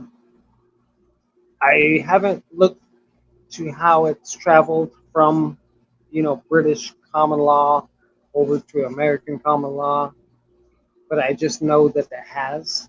And if there was a specific point in time, like 1861, the Reconstruction Act, or 1913, possibly World War One, or 1919, where Roosevelt said, the Administrative Act rules the New Deal. You heard that? The New Deal. Mm-hmm. President Roosevelt. Yep. So where or when it actually took effect to the American people is actually a mindset, not a time and point, of politics. It's just when the people started accepting that, and the people started accepting titles. So my grandparents did, and then my parents did, and then I did, and now and it's one of those circular things that it's so hard to get out of. Wasn't property an issue in 1933 as well, besides gold? I thought I remember hearing that land acquisition was a part of that whole construct with the New Deal stuff that Well, happened then too. absolutely. Land was granted, right, back then. Let's just imagine if we went back, 120 years. When the military killed off all the Indians and Spanish and all this stuff, there was an occupation. So they set up forts. That's why we have Fort Smith, Fort Denver, Fort San Francisco, Fort this, Fort that. And there was an encouragement for the people to move west, to occupy the land so that they could hold it. The government could hold it and then tax us, and I guess go from there. But uh, there, you're right, Travis. Yes, there was a property involvement there in the early, let's say, 1850s to 1900s through there. There was a huge movement for that. If you're going to occupy a land so that you can tax people on it, hell yeah. I'd give them free land. Let's just say free, and then tax them later. Tax their family later. Absolutely. Yeah. Wouldn't you if you were an occupier? It makes sense. I mean, it's just like how drug dealers, they know that it's addictive. They'll give the like the drugs that they sell, they'll give it for free. Once you're Yeah, hooked, they know you'll exactly. come back. And you can't come back once those people, let's just say, after industry is involved, right? So now they have running water to their house, so they don't have to have a windmill and a log cabin and stuff. Now we start to create little towns. We call them towns, and there's like amenities, commodities, or just things you can use. Running water, for Christ's sakes. People would love that. You know. Hmm. So when a government can provide that, they can definitely designate the area that they provide that water in and call that a tax district. They can definitely do that, guaranteed. You know, why not? Yeah. Well, and then you find it seeping over into other areas. It just starts to slowly leach. Yeah, So I remember my mom was telling me she goes camping a lot in California, and they had a deficit one year. They couldn't find like X amount of millions of dollars, and so they raised the camp fees. Well, after a while, they actually had the books balanced, but they never lowered the fees. yep, So so now if someone moves to California and they pay, $90 a night, they might think, oh, that's kind of steep. But they didn't know it used to be 45. And so it's like, when did this change? And so the whole thing with the narrative with the right to travel and the taxation on our right to travel is now under commercial law. So they taxed businesses that were using public land or public roads because they were using heavy equipment and whatnot. So they started taxing and license. You have to have a license to operate your business, well, then all of a sudden we found ourselves under that umbrella of commercial transactions. But I'm not in commerce when I drive, so why do I need a license?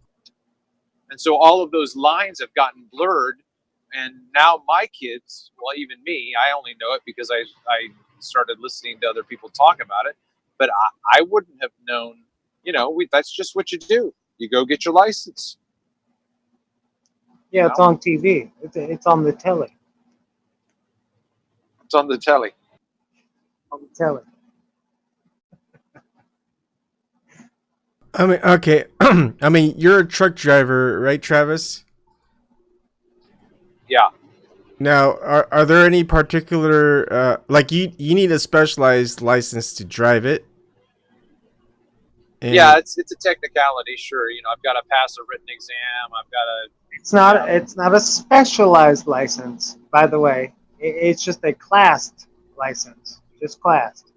That's all. Transportation as a code, as Travis just said, Mhm. it's just whether or not you're a private driver. Driver is an occupation, or you're a commercial driver. Driver is an occupation. The class just means how much weight you can carry up and down the road. That's it. Yep. But even with a class like you and me should have, just means that we can carry passengers up and down the road for public purposes, for commercial purposes, for using the public highway to transport persons, or property up on the public highway is a regulated activity by the state. If I go to Walmart, I'm not transporting persons or property up on the public highway for purposes of transportation. Right? It's kind of simple to understand, but when you go to court with it, the judge is like, "Nope, you had a pen in your truck, so you're transporting pens." That's what I got told one time. So he could prove that I was in the transportation code, which requires a license. And then if you think about whether or not, if you ask somebody whether or not they are let's see if you were to ask somebody what transportation means, they just simply think that it means going from one location to another, or you just transport. It's just like going from one place to another. But it's not. It's a technical term. It means something. Transportation is a state-defined term. The state gets to define its own terms. Yes, it does. Absolutely. If I wish to be engaged in one of their activities called transportation or dog grooming or medicine or whatever their administrative code is, right? Any one of those titles. Have you ever looked up the administrative code of the state that you live in? It's like 55 titles. If I wish to be engaged in one of those things, I have to have a license for it. So I have to go to one of their offices and apply to get a license. Well, transportation is one of their codes. It's one of their titles. And we walk into their offices and we apply to be engaged in what's called transportation. Travis, go ahead. Oh, I don't have anything to add. I lied. So going back to what I said before, Ivan, with your daughter, right? So if you taught her how to drive and she was a safe driver, and you on your own said, "Okay, Jenny, I think that you're ready. I think that you can go out and do this. You're awesome. Be safe, have fun." Uh, what changes between the fact that you've given your permission to her, and if she goes to the state and gets a license, what has changed? or actually, let me ask this: what's the same?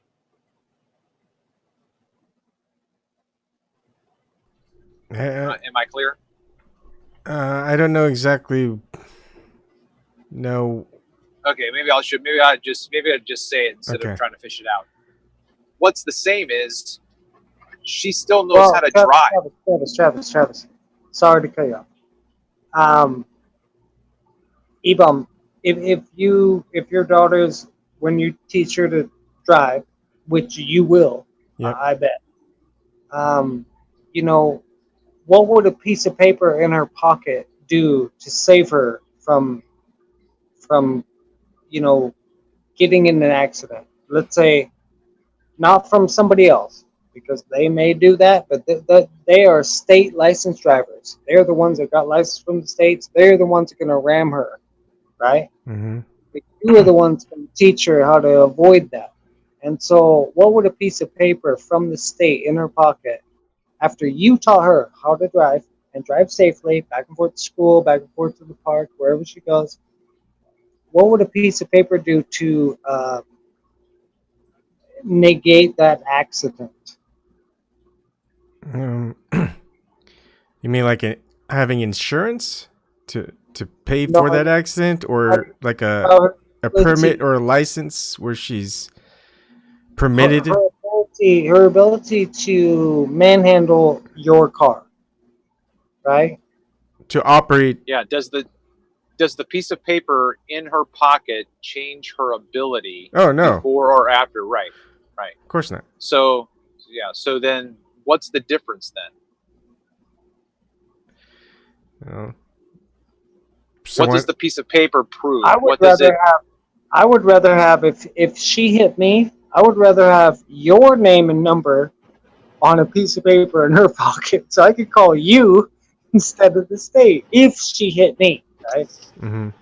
You know, fuck the state. What are they gonna do? All they're gonna do is ticket me, ticket her, ticket us, ticket everybody. Increase their insurance costs, etc. Yeah, exactly. Where if she banged my fender, I could call you. Me and you could come over, shake hands. You know, bang the fender out. We're good. Yeah. You know what I mean? It's just kind of like a whole middleman issue. It's like, hey, like, you don't need to get involved. Oh no, we have to get involved. Type of thing. I mean, So are you still on the line? You have a license in your pocket, right? yeah. Yeah. And you have insurance. Yep. Absolutely. Okay. Yep. Insurance, permits, licenses. I've got all that. No big deal. No big deal. Those are good things. Those are good things. Those are not bad things. Those are benefits of the state. And remember, the state's not bad. It's just something that me and Travis are thinking about and talking about, that if we get together with folks, you and I could insure each other. You know, why do we need corporate insurance? How much have you paid in insurance your whole life? Like me, $40,000, $50,000, 60. Yep. Gee, I haven't seen that money back, and I have had no accidents. Mm-hmm. Yeah, I mean, that's the thing with insurance. You don't get that money back. Yeah. We just pay for the bad people. Mm-hmm. Right? And so, if like, I think Travis, when I started this conversation with y'all, Travis was talking about what if a community started where we support each other. Okay. Now, here's my problem with that, because that would be, Travis, the next city, right? We would just be doing the same thing that the government would be doing. You know, like, who would be in charge of the money? Who would be collecting the funds and all this stuff? Or, who would be the sheriff? Who would be the judge? Something like that. Go ahead, Ebo, I might cut you off. Oh, yeah. I think there could be, I mean, there's a lot of problems with that off-grid communes, especially if you're unarmed, that's one thing. Or if you're armed, that's another problem.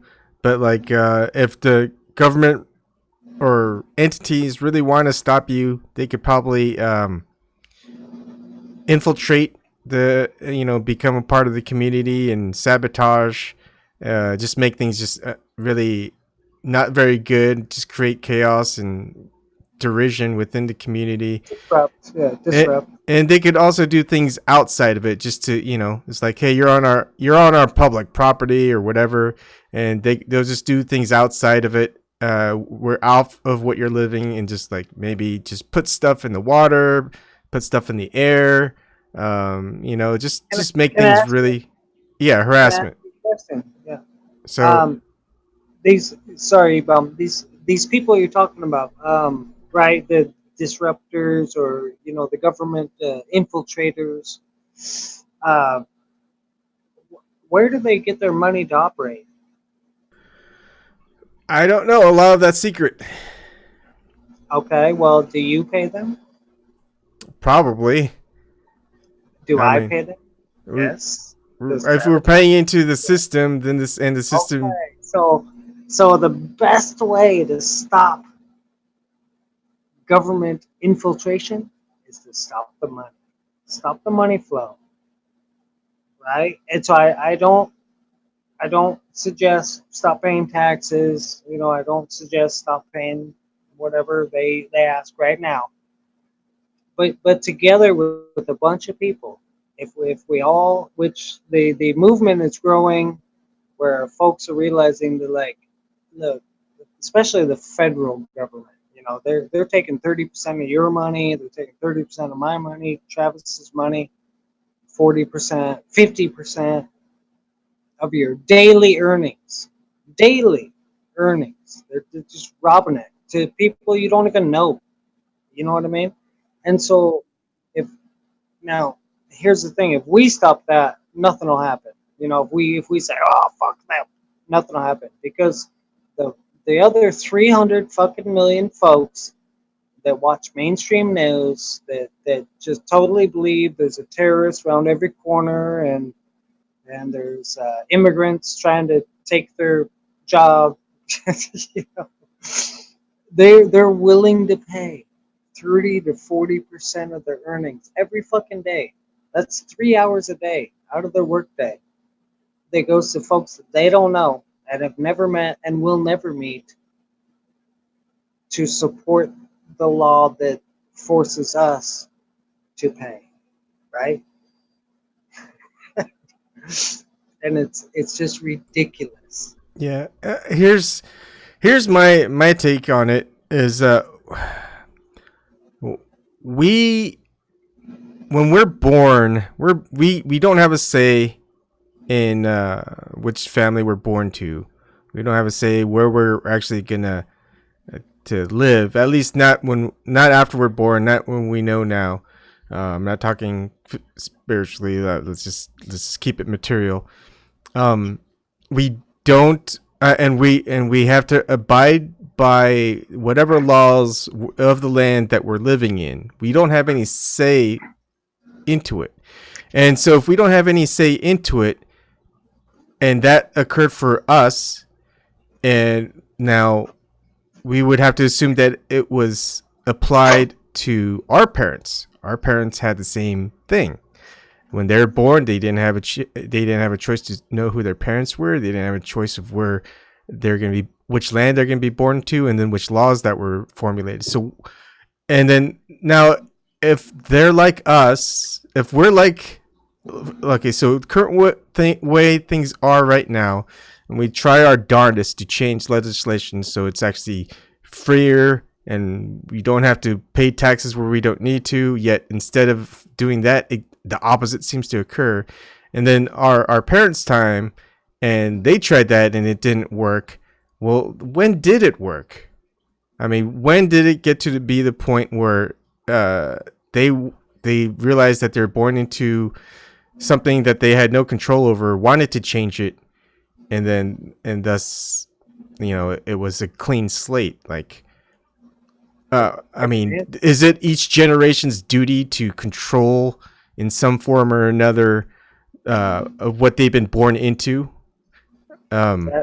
Absolutely not control, but to oversight, for sure. Yes. To oversight, for sure. And as an answer to your previous in, story about your parents and government and all that. Remember, go back. Our parents created a government, Hmm. not their government. They would what kind of stupid parents do we have? They would say, "Yes, neighbor, you're my boss." Yep. They would never do that. So a government was created, absolutely, and it's absolutely necessary. A government is absolutely necessary, but not my government. I People would never create like tell other folks like you get to control me and tell me how much I have to pay you.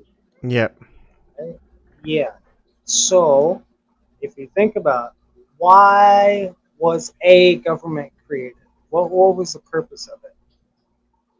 Why did the folks stand back, the people, your parents Hmm. stand back, my grandparents stand back and say, yes, we need a government of small officials down here?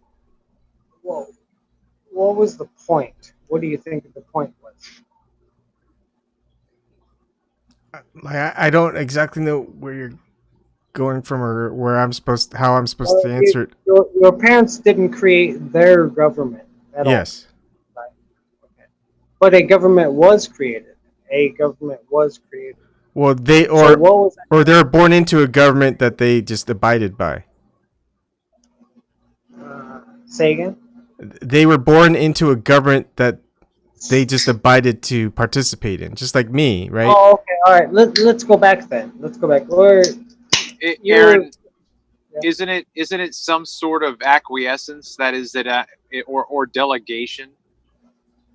I mean, it's to a certain extent we're saying we don't feel like we can do what needs to be done in this regard, and so we're appointing you to do this for us.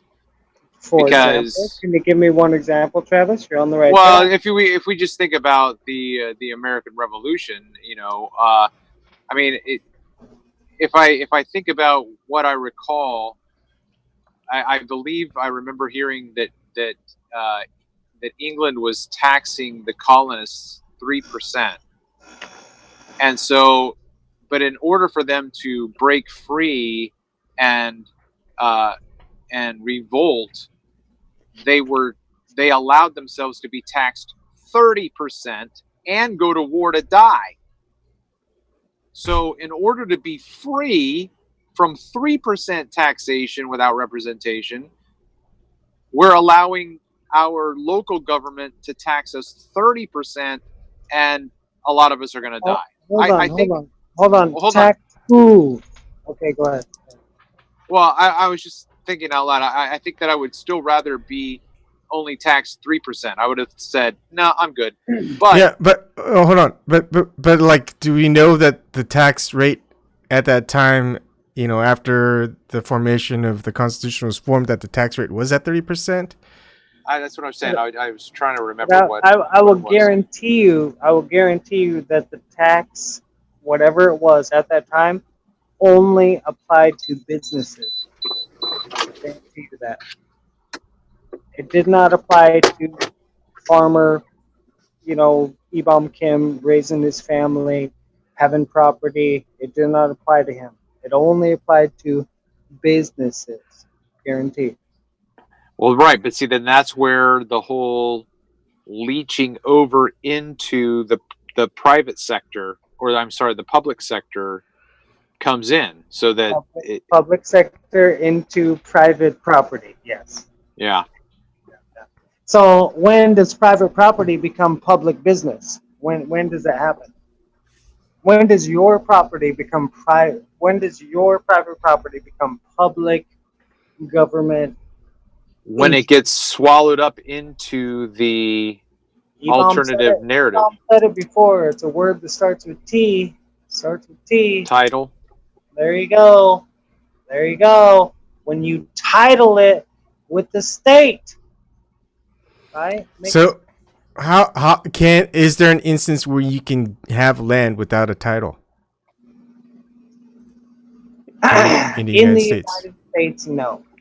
Well, that's Actually, like asking, is there an I'm instance where you could trying. drive your car without a license? Yeah, I'm trying.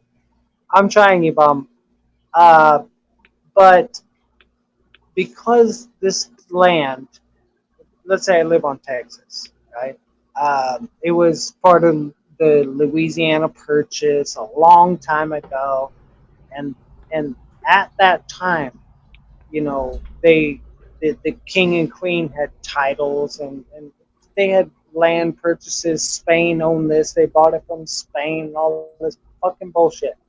So that when we, you know, your grandparents, my grandparents came upon here, no, we cannot have free land anymore. We have to pay dues to live here. So it goes back to what you're saying about, oh, does the Queen of England own America?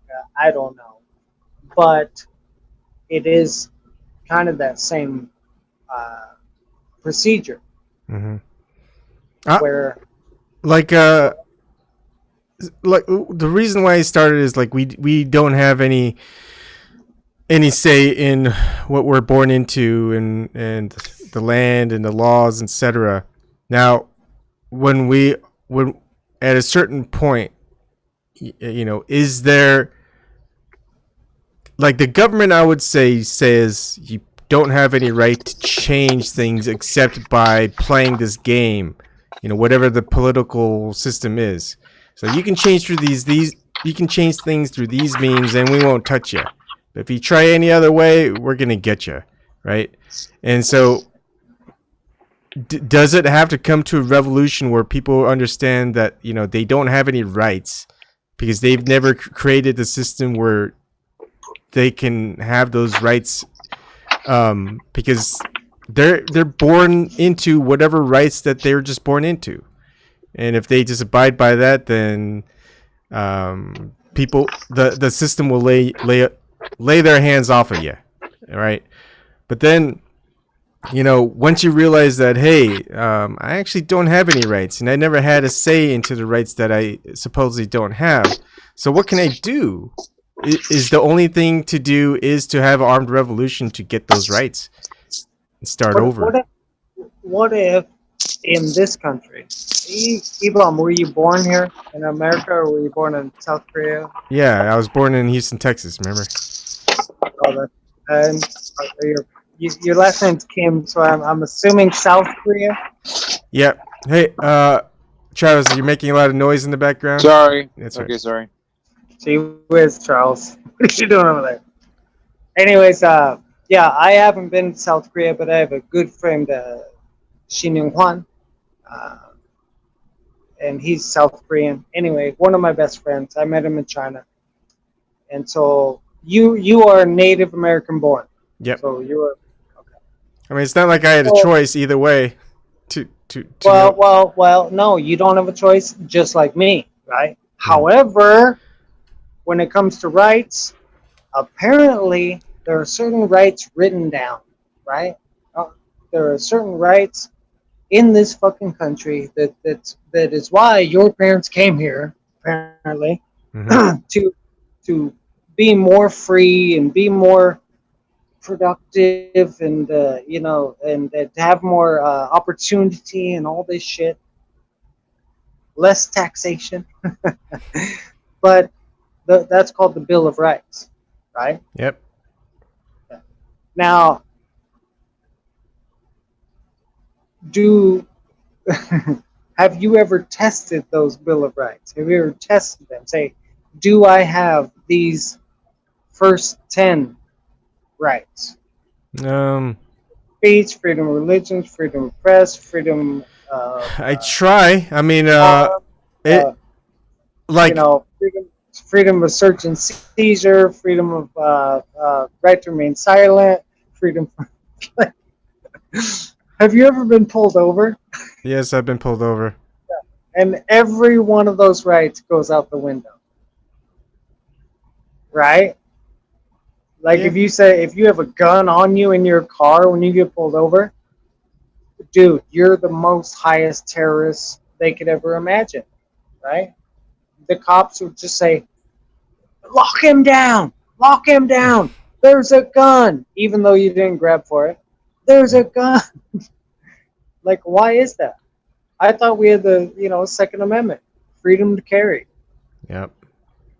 And also, that's also First Amendment rights. You don't have to respond. And also Fourth Amendment. If they ask to search your car to see if you have a gun, that's your right. You don't have to allow them to search. Right to remain silent. That's Exactly. plead the fifth. Self-incrimination. Yeah. Yeah, but all those rights go out the window when you get pulled over. Mm-hmm. So you're saying that these rights were written, but we're not a part of that government. It's assumed that we're a part of that government. What I'm saying is those rights were written, but they weren't written for you and me, because you, and I'm trying not to be, but you are a citizen, right? Uh-huh. Yeah. You're a resident, probably. Do you have a residence? Mm-hmm. Okay. See, these are fictitious entities: residents, citizens, taxpayers, homeowners, all these things. That's not what the Bill of Rights applies to. It applies to the people, which is free people. And I'm trying to be that. I'm still a resident, still a citizen. Mm-hmm. Yep. But I'm trying to realize, like, why the fuck, when I get pulled over, that the cop can just take my car. He can just take it, right? Mm-hmm. My shit. He can just take it. Like, why is that? If I don't have a piece of paper, he can just take my fucking car. Yep. Why is? And I'm starting to realize it's because that to get that license, to get the title, to get the car itself, I have to apply for certain shit, which means I have to hand over rights to the government, I have to hand over interest to the government. Hold on. I can't hear you. Yeah. Sorry. Go ahead. Go ahead. Are you there? Yeah. Go ahead. Yeah, so I have to hand over all these interests and rights, and that's what gives them, let's just say, rights to my property. Is I handed it over, and it all starts with title. Right, and that's what I was saying earlier, was that imagine not going into that arena. That's the catch-22. If you don't enter this arena, we're going to steal your shit. But if you come into the arena, you're now giving us you're now stepping into the arena, and we're still going to be able to. So either way, you know what I mean? So you have to get a driver's license. Why? Well, because if we catch you driving without one, we're going to put you in jail. So it's coercion everywhere, every way you look at it. Yeah. It is. Hold on, Travis. It is, but paperwork issues, right? Like if you don't have a driver's license, if you don't have title, if you don't have registration, you don't have insurance, these are paperwork issues, okay? It's not like you rammed some old lady walking across the street. You know what I mean? Mm-hmm. These are issues, paperwork issues are when they, in my case, they figured out that I didn't have paperwork. So they pulled me over for non-moving violations. You can't do that. You have to pull me over for a moving violation, such as crossing lanes, hitting somebody's property, or whatever a moving violation is, speeding, all this stuff. They pulled me over for non-moving violations, which are paperwork issues. And paperwork issues cannot be escalated into first offense crimes, but they try. Yeah. And go back to your point, because I lost what you were saying, but I went on to my point. No, it's fine. A lot of it's just stuff is just repeated. I mean, it feels as though, as a lot of us are testing the system, especially people who are content creators. What I see is a lot of people who are just filming police officers doing this and that, and they have no right to do it. And certain people who understand at least the law, at least how they understand it, is like, hey, you could. If the police officers tell you to do something, and you just tell them what is my offense? What are your grounds for from keeping me here? Sure. What right? you say? And they'll ask, Hey, always be, always be polite, yeah, and just say, "Hey, officer, am I being detained?" yes, Right? yeah, that And terminology. that's a trigger word. That's a trigger word for them. I've read police blogs. Mm-hmm. They've come out with these new blogs saying, "Oh, folks that say, am I being detained?" are part of this new movement. A Mm-hmm. new movement called the Freedom Society or some bullshit. They're Yeah. training these officers to think that way. So if you're doing nothing wrong, walking up and down the sidewalk, and a cop says, "Come here," you can keep going. You don't have to stop. Yeah. Of course, you've broken no law. You're doing nothing wrong. He goes, "Hey, give me your ID." And you say, "Well, okay." Then you be cordial because he's got a gun and he'll probably shoot your ass. So you turn around, "Hey, officer, how are you doing? My name is Bob." Just say, actually, my name is John Doe. See what he says. And am I being detained? And if he can't give you a reason why, Mm-hmm.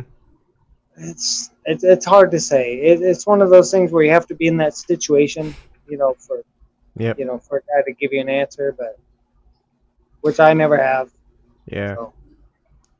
I mean, it's a weird situation because I'm in the mindset I'm free and I've got rights. Now, if I'm alone and a cop is starting to be hostile towards me, I'm at this point in my life where it's like, go ahead and shoot me, kill me.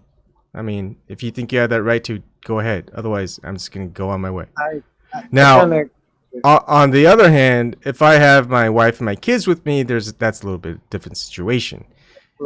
I may have to defend myself and my family. So at that point, it's like, you should stop being hostile. I'm but here's the fearing for my thing. family, and You have and the then right that would to escalate defend the yourself. situation. But I have to be prepared for that situation to escalate, which it shouldn't. But if it happens, you have to be ready. I mean, In this country, you have the right to defend yourself and your family, mm-hmm, whether it's in your car or not. However, like you just said, when a policeman shows up, you will back down. I will back down because if we defend ourselves and our family from our own car and shoot a police officer, mm-hmm. in the leg or whatever, dude, we're going to jail for life. Yeah, I know. You just have to prepare yourself for that. I mean, if you really want to be free, you have to live freely, and you have to not be afraid of death. And that's just a tough standpoint, and you have to take it onto yourself. Are you prepared for you to lose your life when the time comes when to test whether you're free or not? Now that comes as a different situation with family. It's like, hey, the officer comes, it's like, you better do this, and you go, we don't have to. It's like, one of these days you might have something happen to you, like your family, and at that point, who knows what's going to happen? I mean, that's just a threat towards You've family also heard members. bite the bullet, right? You bite the bullet. If the officer That's comes, what most people do. Yes, to you, at pretty much any point in my life, besides maybe a month from now, I was ready. I'm ready to give in. Right? I'm ready but to be not in front of your submissive and family. and, What and I'm saying, subjective. Emo, Look, what let I'm me saying, finish. Emo, But is now, when you in front come of to, your kids, let me finish, in front of please. your kids, Let me finish, in front of please. your kids. Let me finish, Emo, please. But from a month ago, I'm ready. I'm ready to move on from this plane. but I'm ready to do it on my terms. So, In front of your anyways, kids, yeah, in front of my kids. I would say I would bite the bullet and You teach my would. kid. I won't. I wouldn't. No. Maybe a month from before now, I might have. Not anymore. Ebon, what was the turning point for you? I I know what all this is. I can't explain it where anyone would grasp it. But Do you have fines? huh? Do you have fines and fees? Are they coming after you? Not that I know of. Okay, I didn't know. I was just asking. I do. Like it's a They want $3,500 from me, and I keep telling them to fuck off for 5 years. yeah. It's a spiritual freedom. I mean, at this point in time, if I die, look, I'm okay with it. Now, what I want is to die on my terms as to what this life means to me and everyone else, and that's it. And I'm just gonna adhere to that, because once I step off of that ideal, I guess you could say, that's when I become afraid. That's when I realize that all of this didn't matter. But when I operate on the idea that, yeah, this matters and there's a reason why it matters, I'm not afraid. So I know what the stakes are. I'm all in. I feel you 100%. Because we're not going to have change without people who aren't afraid to lay their lives down on the line. Yeah, at the same time, every day is a new day. We'll go from there. That's it. Mm-hmm. Right? That's how I kind of feel. If I get pulled over and it gets to that point, I'm not afraid. Fucking kill me, state. You're fucking fake anyway. Fuck you guys. Mm-hmm. You know? Prove your point. Prove your point to my family that you're a fucking fake. Right? That you lie, not me. Right? Yep. So I feel with you on that. But let's just go day by day. Let's just go day by day. I hope to see you tomorrow. Yeah. That's what we all hope for. And we all hope to see each other the next day on better terms than before. Whether it's personal or it's non... I mean, it's like there's all these distractions going on in the world. We can't verify them. But, you know, on our day-to-day basis, we can have conversations. We could talk. We could say, hey, it seems like there's a problem going on over there. Can we do anything about it? Should we do anything about it? Does that affect us? If it does affect us and someone else has a problem, is like, and are trying to warn people that, hey, it's probably going to happen to you. And then if you look around, you go, hey, it is happening locally. So what are we going to do to deal with this situation? Our likely cause of death will be the state. Yeah, right? Most likely, I would say. That's just weird to say. The thing that we're supporting our whole life, all the taxes we're paying, the money we're fucking paying, will be the cause of our death. Oh, yeah, it is funny to see it that way. Isn't it ironic? It's so ironic, but, you know, whatever. I don't know. And hey, if we're the first ones to go to cause a revolution, you know, for the rest, I'm okay with that. Travis, what do you say? Yeah, I agree. Yep. And it's funny, is like it's like we don't really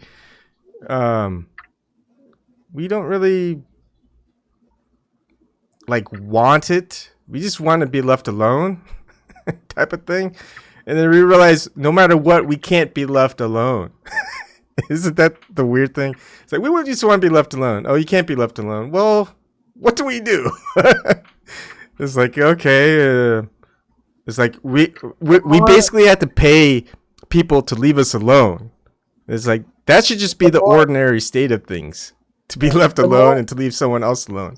But people are getting paid to not leave you alone in order for you to pay them to be left alone. The more you minimize yourself in the system, the more exposed you are, right? Yeah. The more you don't have a license, you know, don't have insurance, don't have property title, you Hmm. know, every time you take away those pieces of paper, the more that government, your neighbor's government that they support, you know, Hmm. it's your neighbor, the one supporting them, saying, "Oh, he has to have fucking title. He has to have all this. He has to have all that." It's your neighbor that's saying that. They're saying you have to be like your neighbor, right? Who is a full political supporter, bullshit title, registration, resident, citizen, everything. How come we just can't live on free land? Why? Yeah. Have you ever drove across country? I have. Yeah. When you get to, I mean, what's fascinating to me is that there's just so much land, and I'm usually talking about just kind of like, especially from like middle of Nebraska to like the northwest, and a lot of it is just cordoned off. You know, you see maybe a farmhouse every now and then. Some stretches you don't even see any cows. You don't even see any livestock at all. It's just cordoned off land. Um, it's like I don't even know if anyone lives there, but they're just cordoned off. And it's like, what would happen if like you There, decide to get off that main road, drive through all this private property, and get to some point that's just off grid? Is like, how long would it take for them to find you and say, hey, you're not allowed to be here? You know? yeah, but EBOM, there's an overpopulation problem. Yeah. You have to admit that.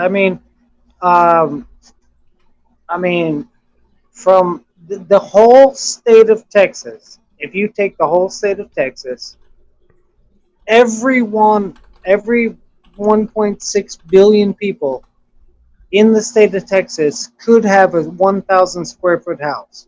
Granted, there'd be no roads, you know, no nothing, but it'd just be all 1,000 square foot house. So the whole population on Earth could fit in 1,000 square foot houses in the state of Texas. That means the rest of the planet is empty, right? Mm-hmm. But there's a population problem, apparently, I guess. Yeah. Like, you gotta be kidding me. And so, yes, I've driven Highway 80, I 90 up to Seattle, you know, all there. And yeah, there's nothing there. It's open land, Yep. free land, right? Well, sorry, Mr. Kim, it's actually federally controlled land. Okay, you cannot occupy this land. Yep. Okay, remember 40 acres and a mule? You ever heard that story? No. Back in the old days when they told the white people to move west, it's like, we'll give you 40 acres and a mule. It was a government promise. Right? You just go stake your claim. You've heard that term, Oh, right? yep. Yep. I heard that. Stake your claim. You can't do that anymore. Why? Why can't we do that? Why can't we go stake our claim anymore? I have no idea. Because we're not the people. We're actually residents and citizens. Residents and citizens are not defined in the Constitution. Residents and citizens are defined in administrative law. So, how do we get back to, let's say, a constitutional people? I don't know. I don't know. I'm trying. But I don't know if it's possible. I believe exactly what you're saying is they're going to come after us with guns at some point. Um, if we try to be free, you know, if we try to be free, there will be guns at our door at some point. It's almost like a it takes a it might be like a group martyrdom in a way. It's like, hey, we're testing the system, see if we are free. If let's test the Constitution, Bill of Rights, and all of that, and you know, let's see what happens. Will they kill off all of us, try to send us to jail. But it takes a group. It's like if one person does it, no one's gonna know about it. You have a group like this off-grid commune idea, and you have 500 people, consisting of parents and kids. Now that is a totally different situation. It's like most people would say, why don't you leave those people alone? They're testing to see if we're free or not. Obviously, it seems like we're not free, and it's kind of an awakening. But rather than having an individual become the martyr, it seems to be like it has to be a large group. What about Waco, Texas? Remember that? Yeah, like, but that was in a time where they really couldn't. They were ahead of us. Yes, right? They were. But because all they wanted to do was create a community. There's Travis has. Okay, go ahead. Travis. He just had something beeping. He's a weird guy. He's always got shit going on. But yeah, Waco. Whether or not we believe the mainstream narrative that they were religious priests or pedos or whatever. All they were trying to do was just say, hey, we bought acreage. We bought 28 acres, and we want to create our own school and our own families, and our own. We'll use your money. Everything's fine. And we'll still respect the rights of the state gun rights. So they bought, rifles and all that shit. And the FBI moved in on it, saying, no, you cannot. If you ever try to disrupt our mainstream, norm of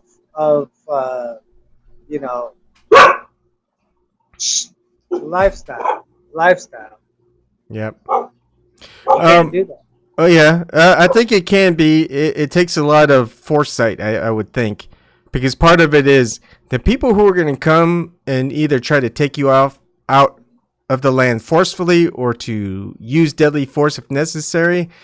You just have to let them know and realize that they have a choice. And the ones, and I always wonder, I always wanted to ask or tell them is like, why don't you have your boss come and do your job for you? Or do you really want to kill all of us and the kids? That's a good question. Very good question. However, I have a question for you. Hold on, I can't hear you. I lost you. Hold on, I think it might be you. Yeah, I can't hear you. I dropped off a couple minutes ago too. It just I lost all audio with you guys, and then I came back on. So I don't know if he dropped off or something. Yeah, he might have. I mean, I mean, that's the whole reason kind of for this live stream, and I'm glad you guys came in. But it's as though we're left. There's not many choices. Yeah, he went off. Okay, he's back in. T-Bomb, can you hear me? Yep, we hear you now. Yep, can you hear us? You're muted. Oh no, wait, that's Travis muted. D-Bomb, can you hear me? Yes, I can. Can you hear me? Hold on. I can hear you. Hold on. Volume. Can you hear me? Yes. Yes, I can hear you. Can you hear me? Oh, gee whiz, you're on my phone now. At first you're on my speaker, now you're on my phone. Or the earpiece, I mean. Oh. This is turning into a shit show. My wife called. Sorry. It's okay. So, what were we talking about? Whether if all it takes is just to get people to live in these off-grid communes, just kind of have start off, and test it every couple of years, decades, see if technology can show people. It might have to take 1, 2, 3, 4, 5, 6, 7, 8, 9, 10 Wacos, for people to realize, hey. But what if it took all for you to do is to get rid of the piece of paper in your pocket. Just destroy the title? Not destroy it. Give it back. Right? You walked into an office to get that title, right? Mm-hmm. So walk back into that office and give it back. Yeah, you can't just destroy it. That's called destruction of government property. You can't. But what if you walked back into the office and gave it back? Said, I don't hey, know. What if they didn't take it back?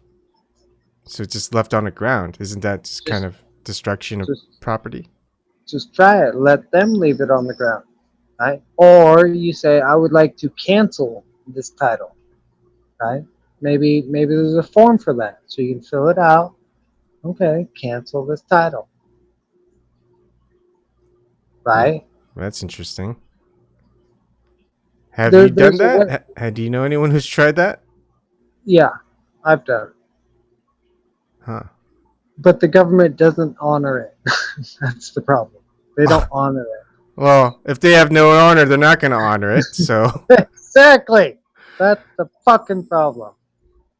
But if more people did it, then maybe they would honor it. Because the way to get a title, how do we walk in? How do we get a title? First of all, we walk into their office, right? mhm. We show all our ID, we show all our residency, we show all this information about us, and then we fill out this application for title, right? It's called an application for title, right? Yep. We fill out all this fucking application.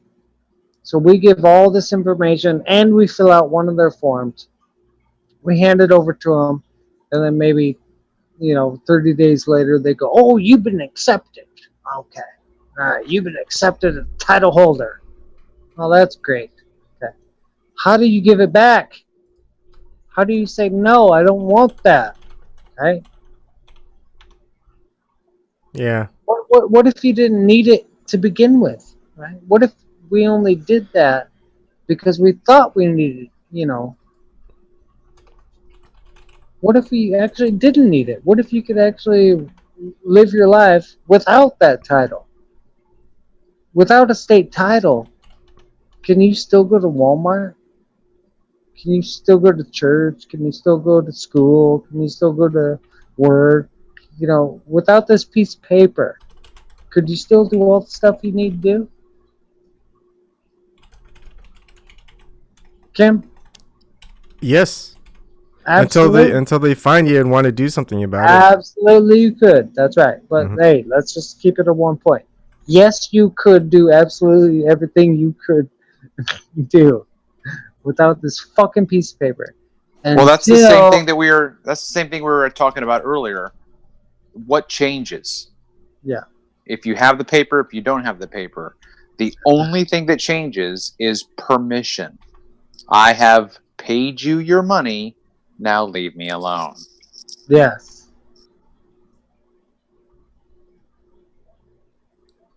But what they see, Travis, is you have paid us the money, so now we get to enforce you.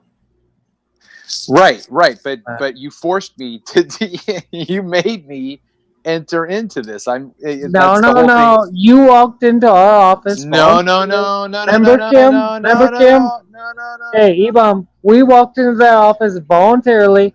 We gave them a registration. No, it was not voluntarily. I went in there to prevent you from coming after me if you caught me without the permission slip. No, nobody came to your front door saying you better go to that office.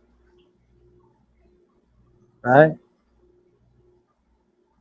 Nobody came to your front door ever in your whole fucking life saying you better go to the registration office. No government agent ever came to your door saying you better access or go to that office. But sometimes, depending on how you get to the situation, for example, they'll tell you, in order for you to get this, you need to do this and get this.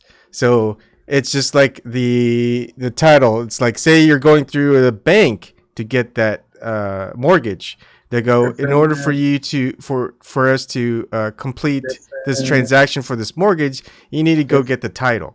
So that's kind of the thing. Different. Yeah. the bank, when you do buy property from a bank, it's a state title that they're transferring ownership or um, holdership. Let's say holdership, because a bank can't own anything. Thank God, because if a bank could, they'd own everything. But a bank has holdership. They can hold stuff, which is called title. And so that's where you're transferring at the bank. Because if you have a mortgage and the bank puts up the money, they own the house, right? They own the property. You know what I mean? It Mhm. kind of makes sense. If we run to a resource called a bank and say, "Hey, can you give me some funds?" And they say, "Okay, but we're going to hold title, right? We're going to hold the holdership of this property, so that if you don't pay, we can hold it back." I have a question for you because this is something I ask kind of a lot, but of course I don't really have much people to really answer.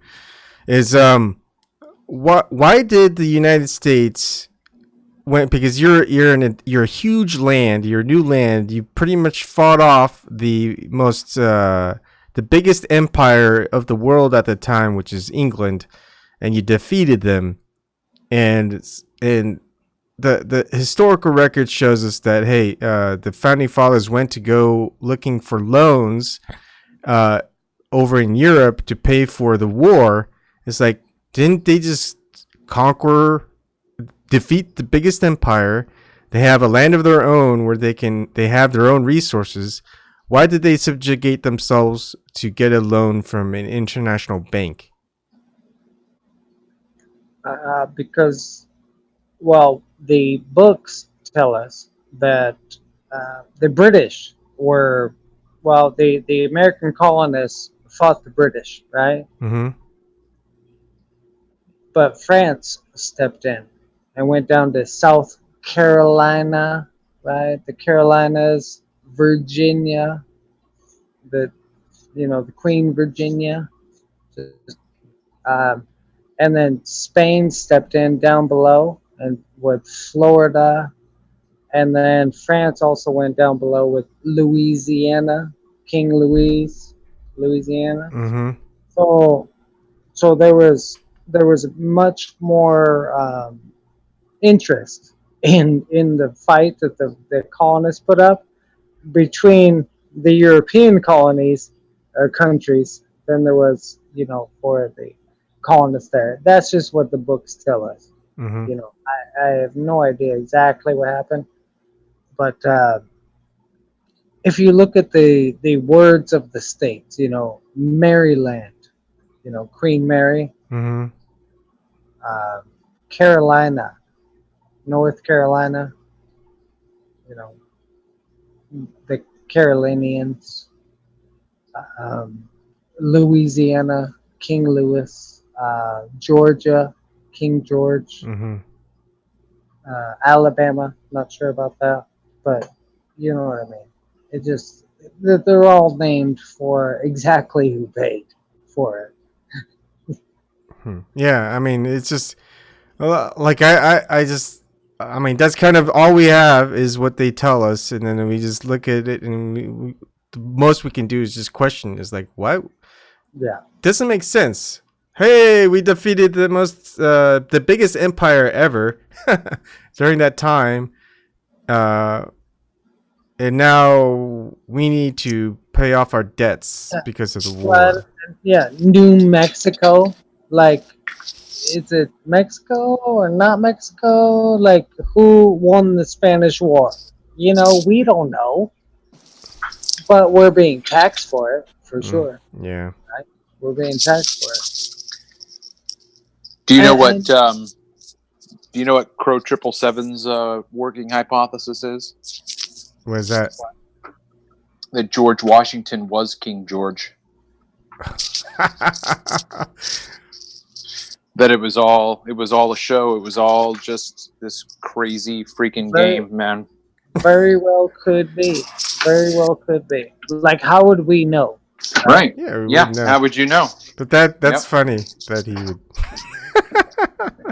Because right now we can make up Why, anything, or why they can not? make up Why anything. not rewrite the books? Like, why not? If I was there and I won some simple war, why not rewrite the books and say that I was George or George Washington, and there was a King George that I defeated, right?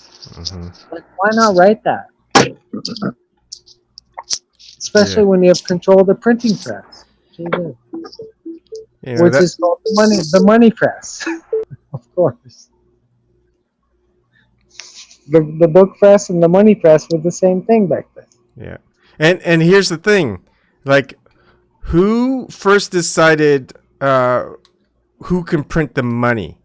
Like, who gave the Well, authority for the bankers to print money, and everyone just goes, okay, yeah, they got the authority for it, so they could print money.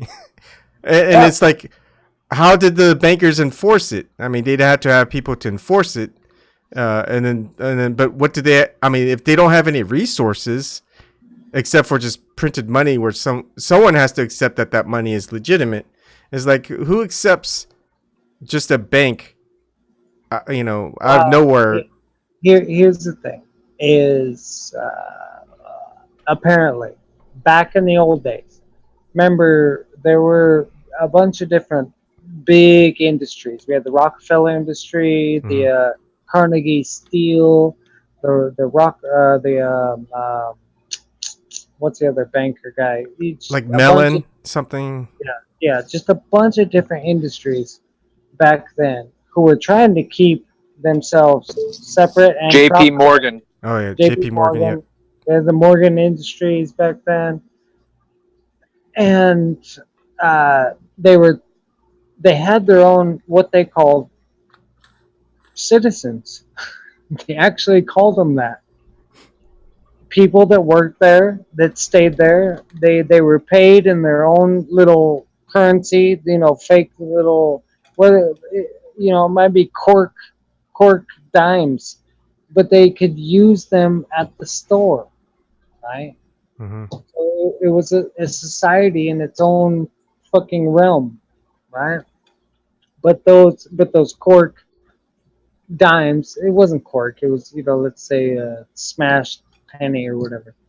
They couldn't be transferred over to the Rockefeller store, right? Hmm. So the Rockefeller was expanding and he wanted more people. So he was trying to draw people over from the rock Morgans, the all the industries. And somebody had to decide on a uniform currency for the transfer of employees from business to business. Somebody had to do that. Well, it probably would have been the most richest guy saying, hey, let's just say it's this piece of paper, right? Hmm. Okay. So all these businesses, remember, everybody else is farming, they're living their good life. The Americans are living west. Everyone's doing good. Everyone's happy. We got water, food, buffaloes. Everybody's happy.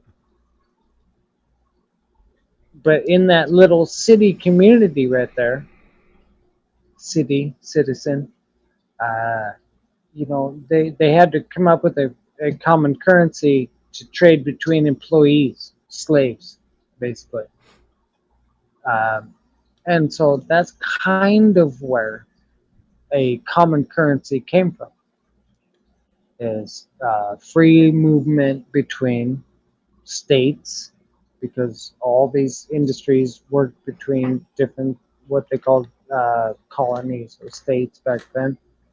And it kind of makes sense. If I was a business owner, I would want to do that. Absolutely. And But so, then at that point, all they had to do is just print the money, and they're rich. They don't have to have resources. absolutely, yes, and they And that, can't. and that's that's the other part of the construct is is business, corporation. Yeah, Mhm. yeah, they can absolutely do that. They can print their own money, absolutely. Because if you have your own common store, you have your own common lodging, housing, all that stuff, you can pay people to work for you, to keep working for you, and raise their family for you. Why can't you make your own money in your own little, construct? Why not? Yeah, I mean, like arcades, they have tokens where you have to play, and they don't use quarters. You know, Exactly. they could have an exchange system where $20, where you would normally get 80 quarters with $20. Yeah. Instead, you get like 70 tokens, so you get a fee for the the tokens. You know, Yeah. yeah, interesting. Yeah, that's how the first big corporations in the American colonies worked. Is they printed their own what we'd call money, but it was just tokens or Yep. current, and they provided their own stores and they provided their own housing. People had to pay for it, but it's just like we live today. Mm-hmm. We have an apartment and we go to work and then we pay taxes and then we drive home and then we have an apartment and we go to work, we pay taxes, but it's like this whole circle, Yeah. you know. Hmm. So, what are your thoughts on that? Because there are the ideas out there that we're the United States, and I think it's mostly was it Jordan Maxwell that states this, that we live in we're under the jurisdiction of a corporation. We're not a state. What are your thoughts on that? And just so you guys know, I think I'm gonna end it in maybe 7 minutes or so, just because it's almost hitting the 3 hour mark. But Yeah. I'm gonna try to keep this going as every night if I can at 10 p.m. So I mean, it's gonna be different topics, but you're free to join in, and we can make this a dedicated topic too if you want as well.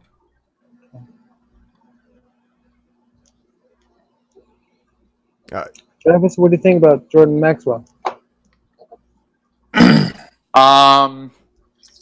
I've listened to a couple of his lectures and whatnot. I don't know. I mean, I don't know if he is authentic. I didn't feel compelled to continue listening to him, but he just seems to be one of those eccentric. I don't know if I would call him an egomaniac, but I said this before to Yvonne, that it takes a certain character, it takes a certain kind of a person to expose himself and speak his mind and have confidence in what he thinks and what he says. So, I mean, I think I have a certain amount of egoism that I think that I have something to say. And yet at the same time, I'm not Jordan Maxwell. So there's something of a reservation in my... Go ahead. Yeah, I don't know. I think I was just rambling. No, that's good. It's fine. I would say I love listening to Jordan Maxwell. I don't know if I would take anything he says into practice or into belief. Yeah. But a guy like that, like Travis just said, who would put his fucking person out there and for us all, at least to listen. I'll listen all day long. Yeah. If I believe it or not, good for me. If I don't, good for me. If you do, good for you. If you don't, good for you. But a guy like that who, like, we haven't done it, right? We haven't put ourselves out there. Even though we have beliefs, we have certain beliefs we talk about here on this channel. We haven't put it out there. Well, he did. And I'd say good for him. And so I do listen to him only, well, I listened to him about 8 years ago when I ran across him. I did not specifically pinpoint, Jordan Maxwell, but when it came across on like some of Jaren's videos or whatever, hell yeah, I listened to him. Yeah. And Yeah. I like listening to him too. As far as what I can, yeah, you're right. As far as I could put into practice, I don't know. But I mean, the research he's done, the way he puts it out there, it's like it makes sense to me. But it's one of those things like we'd have to do the level of research he's done to see if it's, you know, if all the pieces come together, or maybe we just have to put our thoughts into it in order to see if that's correct. But I mean, but yeah, to be out there with your name, to just to be criticized for just kind of your research, and like it's hard. I mean, how much do you want to go research into like his? Because a lot, like recently, he's just having a difficult time, not making enough to meet his, you know, his standard of living. His standard of living isn't that great anyway. So, but how much of that can people prove? So it's I don't know, but that he keeps going. Like I figure either I mean, if he's part of like a controlled opposition and he's forced to keep going, you know, and if he's, and it's all an act, or maybe he just keeps going because there's nothing for him to do because no one else is going to take him seriously, and he doesn't have any other trade, right? For me, I could always fall back because I understand technology so well. So if I want to go back into the systems, like anyone will accept me for my technological skills, but whether they would accept me because of my stance on certain things, that's to be determined. But then, you know, I'm just gonna, you know, that's just a challenge to see what happens then.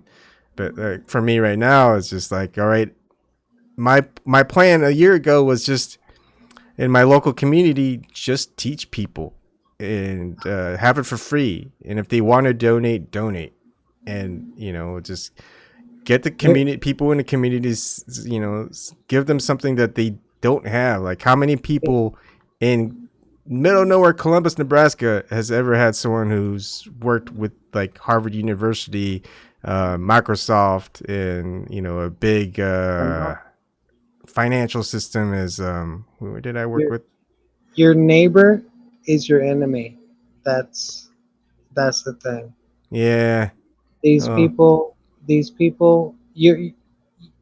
the media outlet you have, let's say the cloud, us, me, like, you don't know if I'm real or not, but you know, Yeah. I'm your friend. But when you walk down the street and you look at those people, they do not believe the same thing you do, and it sucks. Well, it's not a So belief. bad. They have a belief Sucks so system. bad. Yeah, it is bad, but you know what? It's Because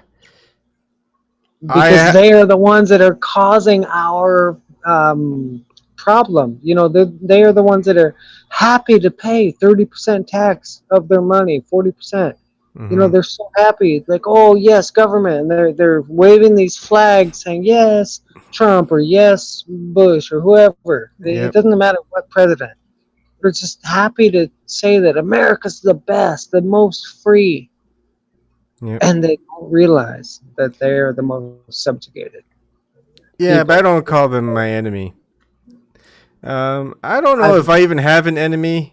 I would say that there are potential adversaries that I may face in the future where I am too much of a thorn, where they try to control me.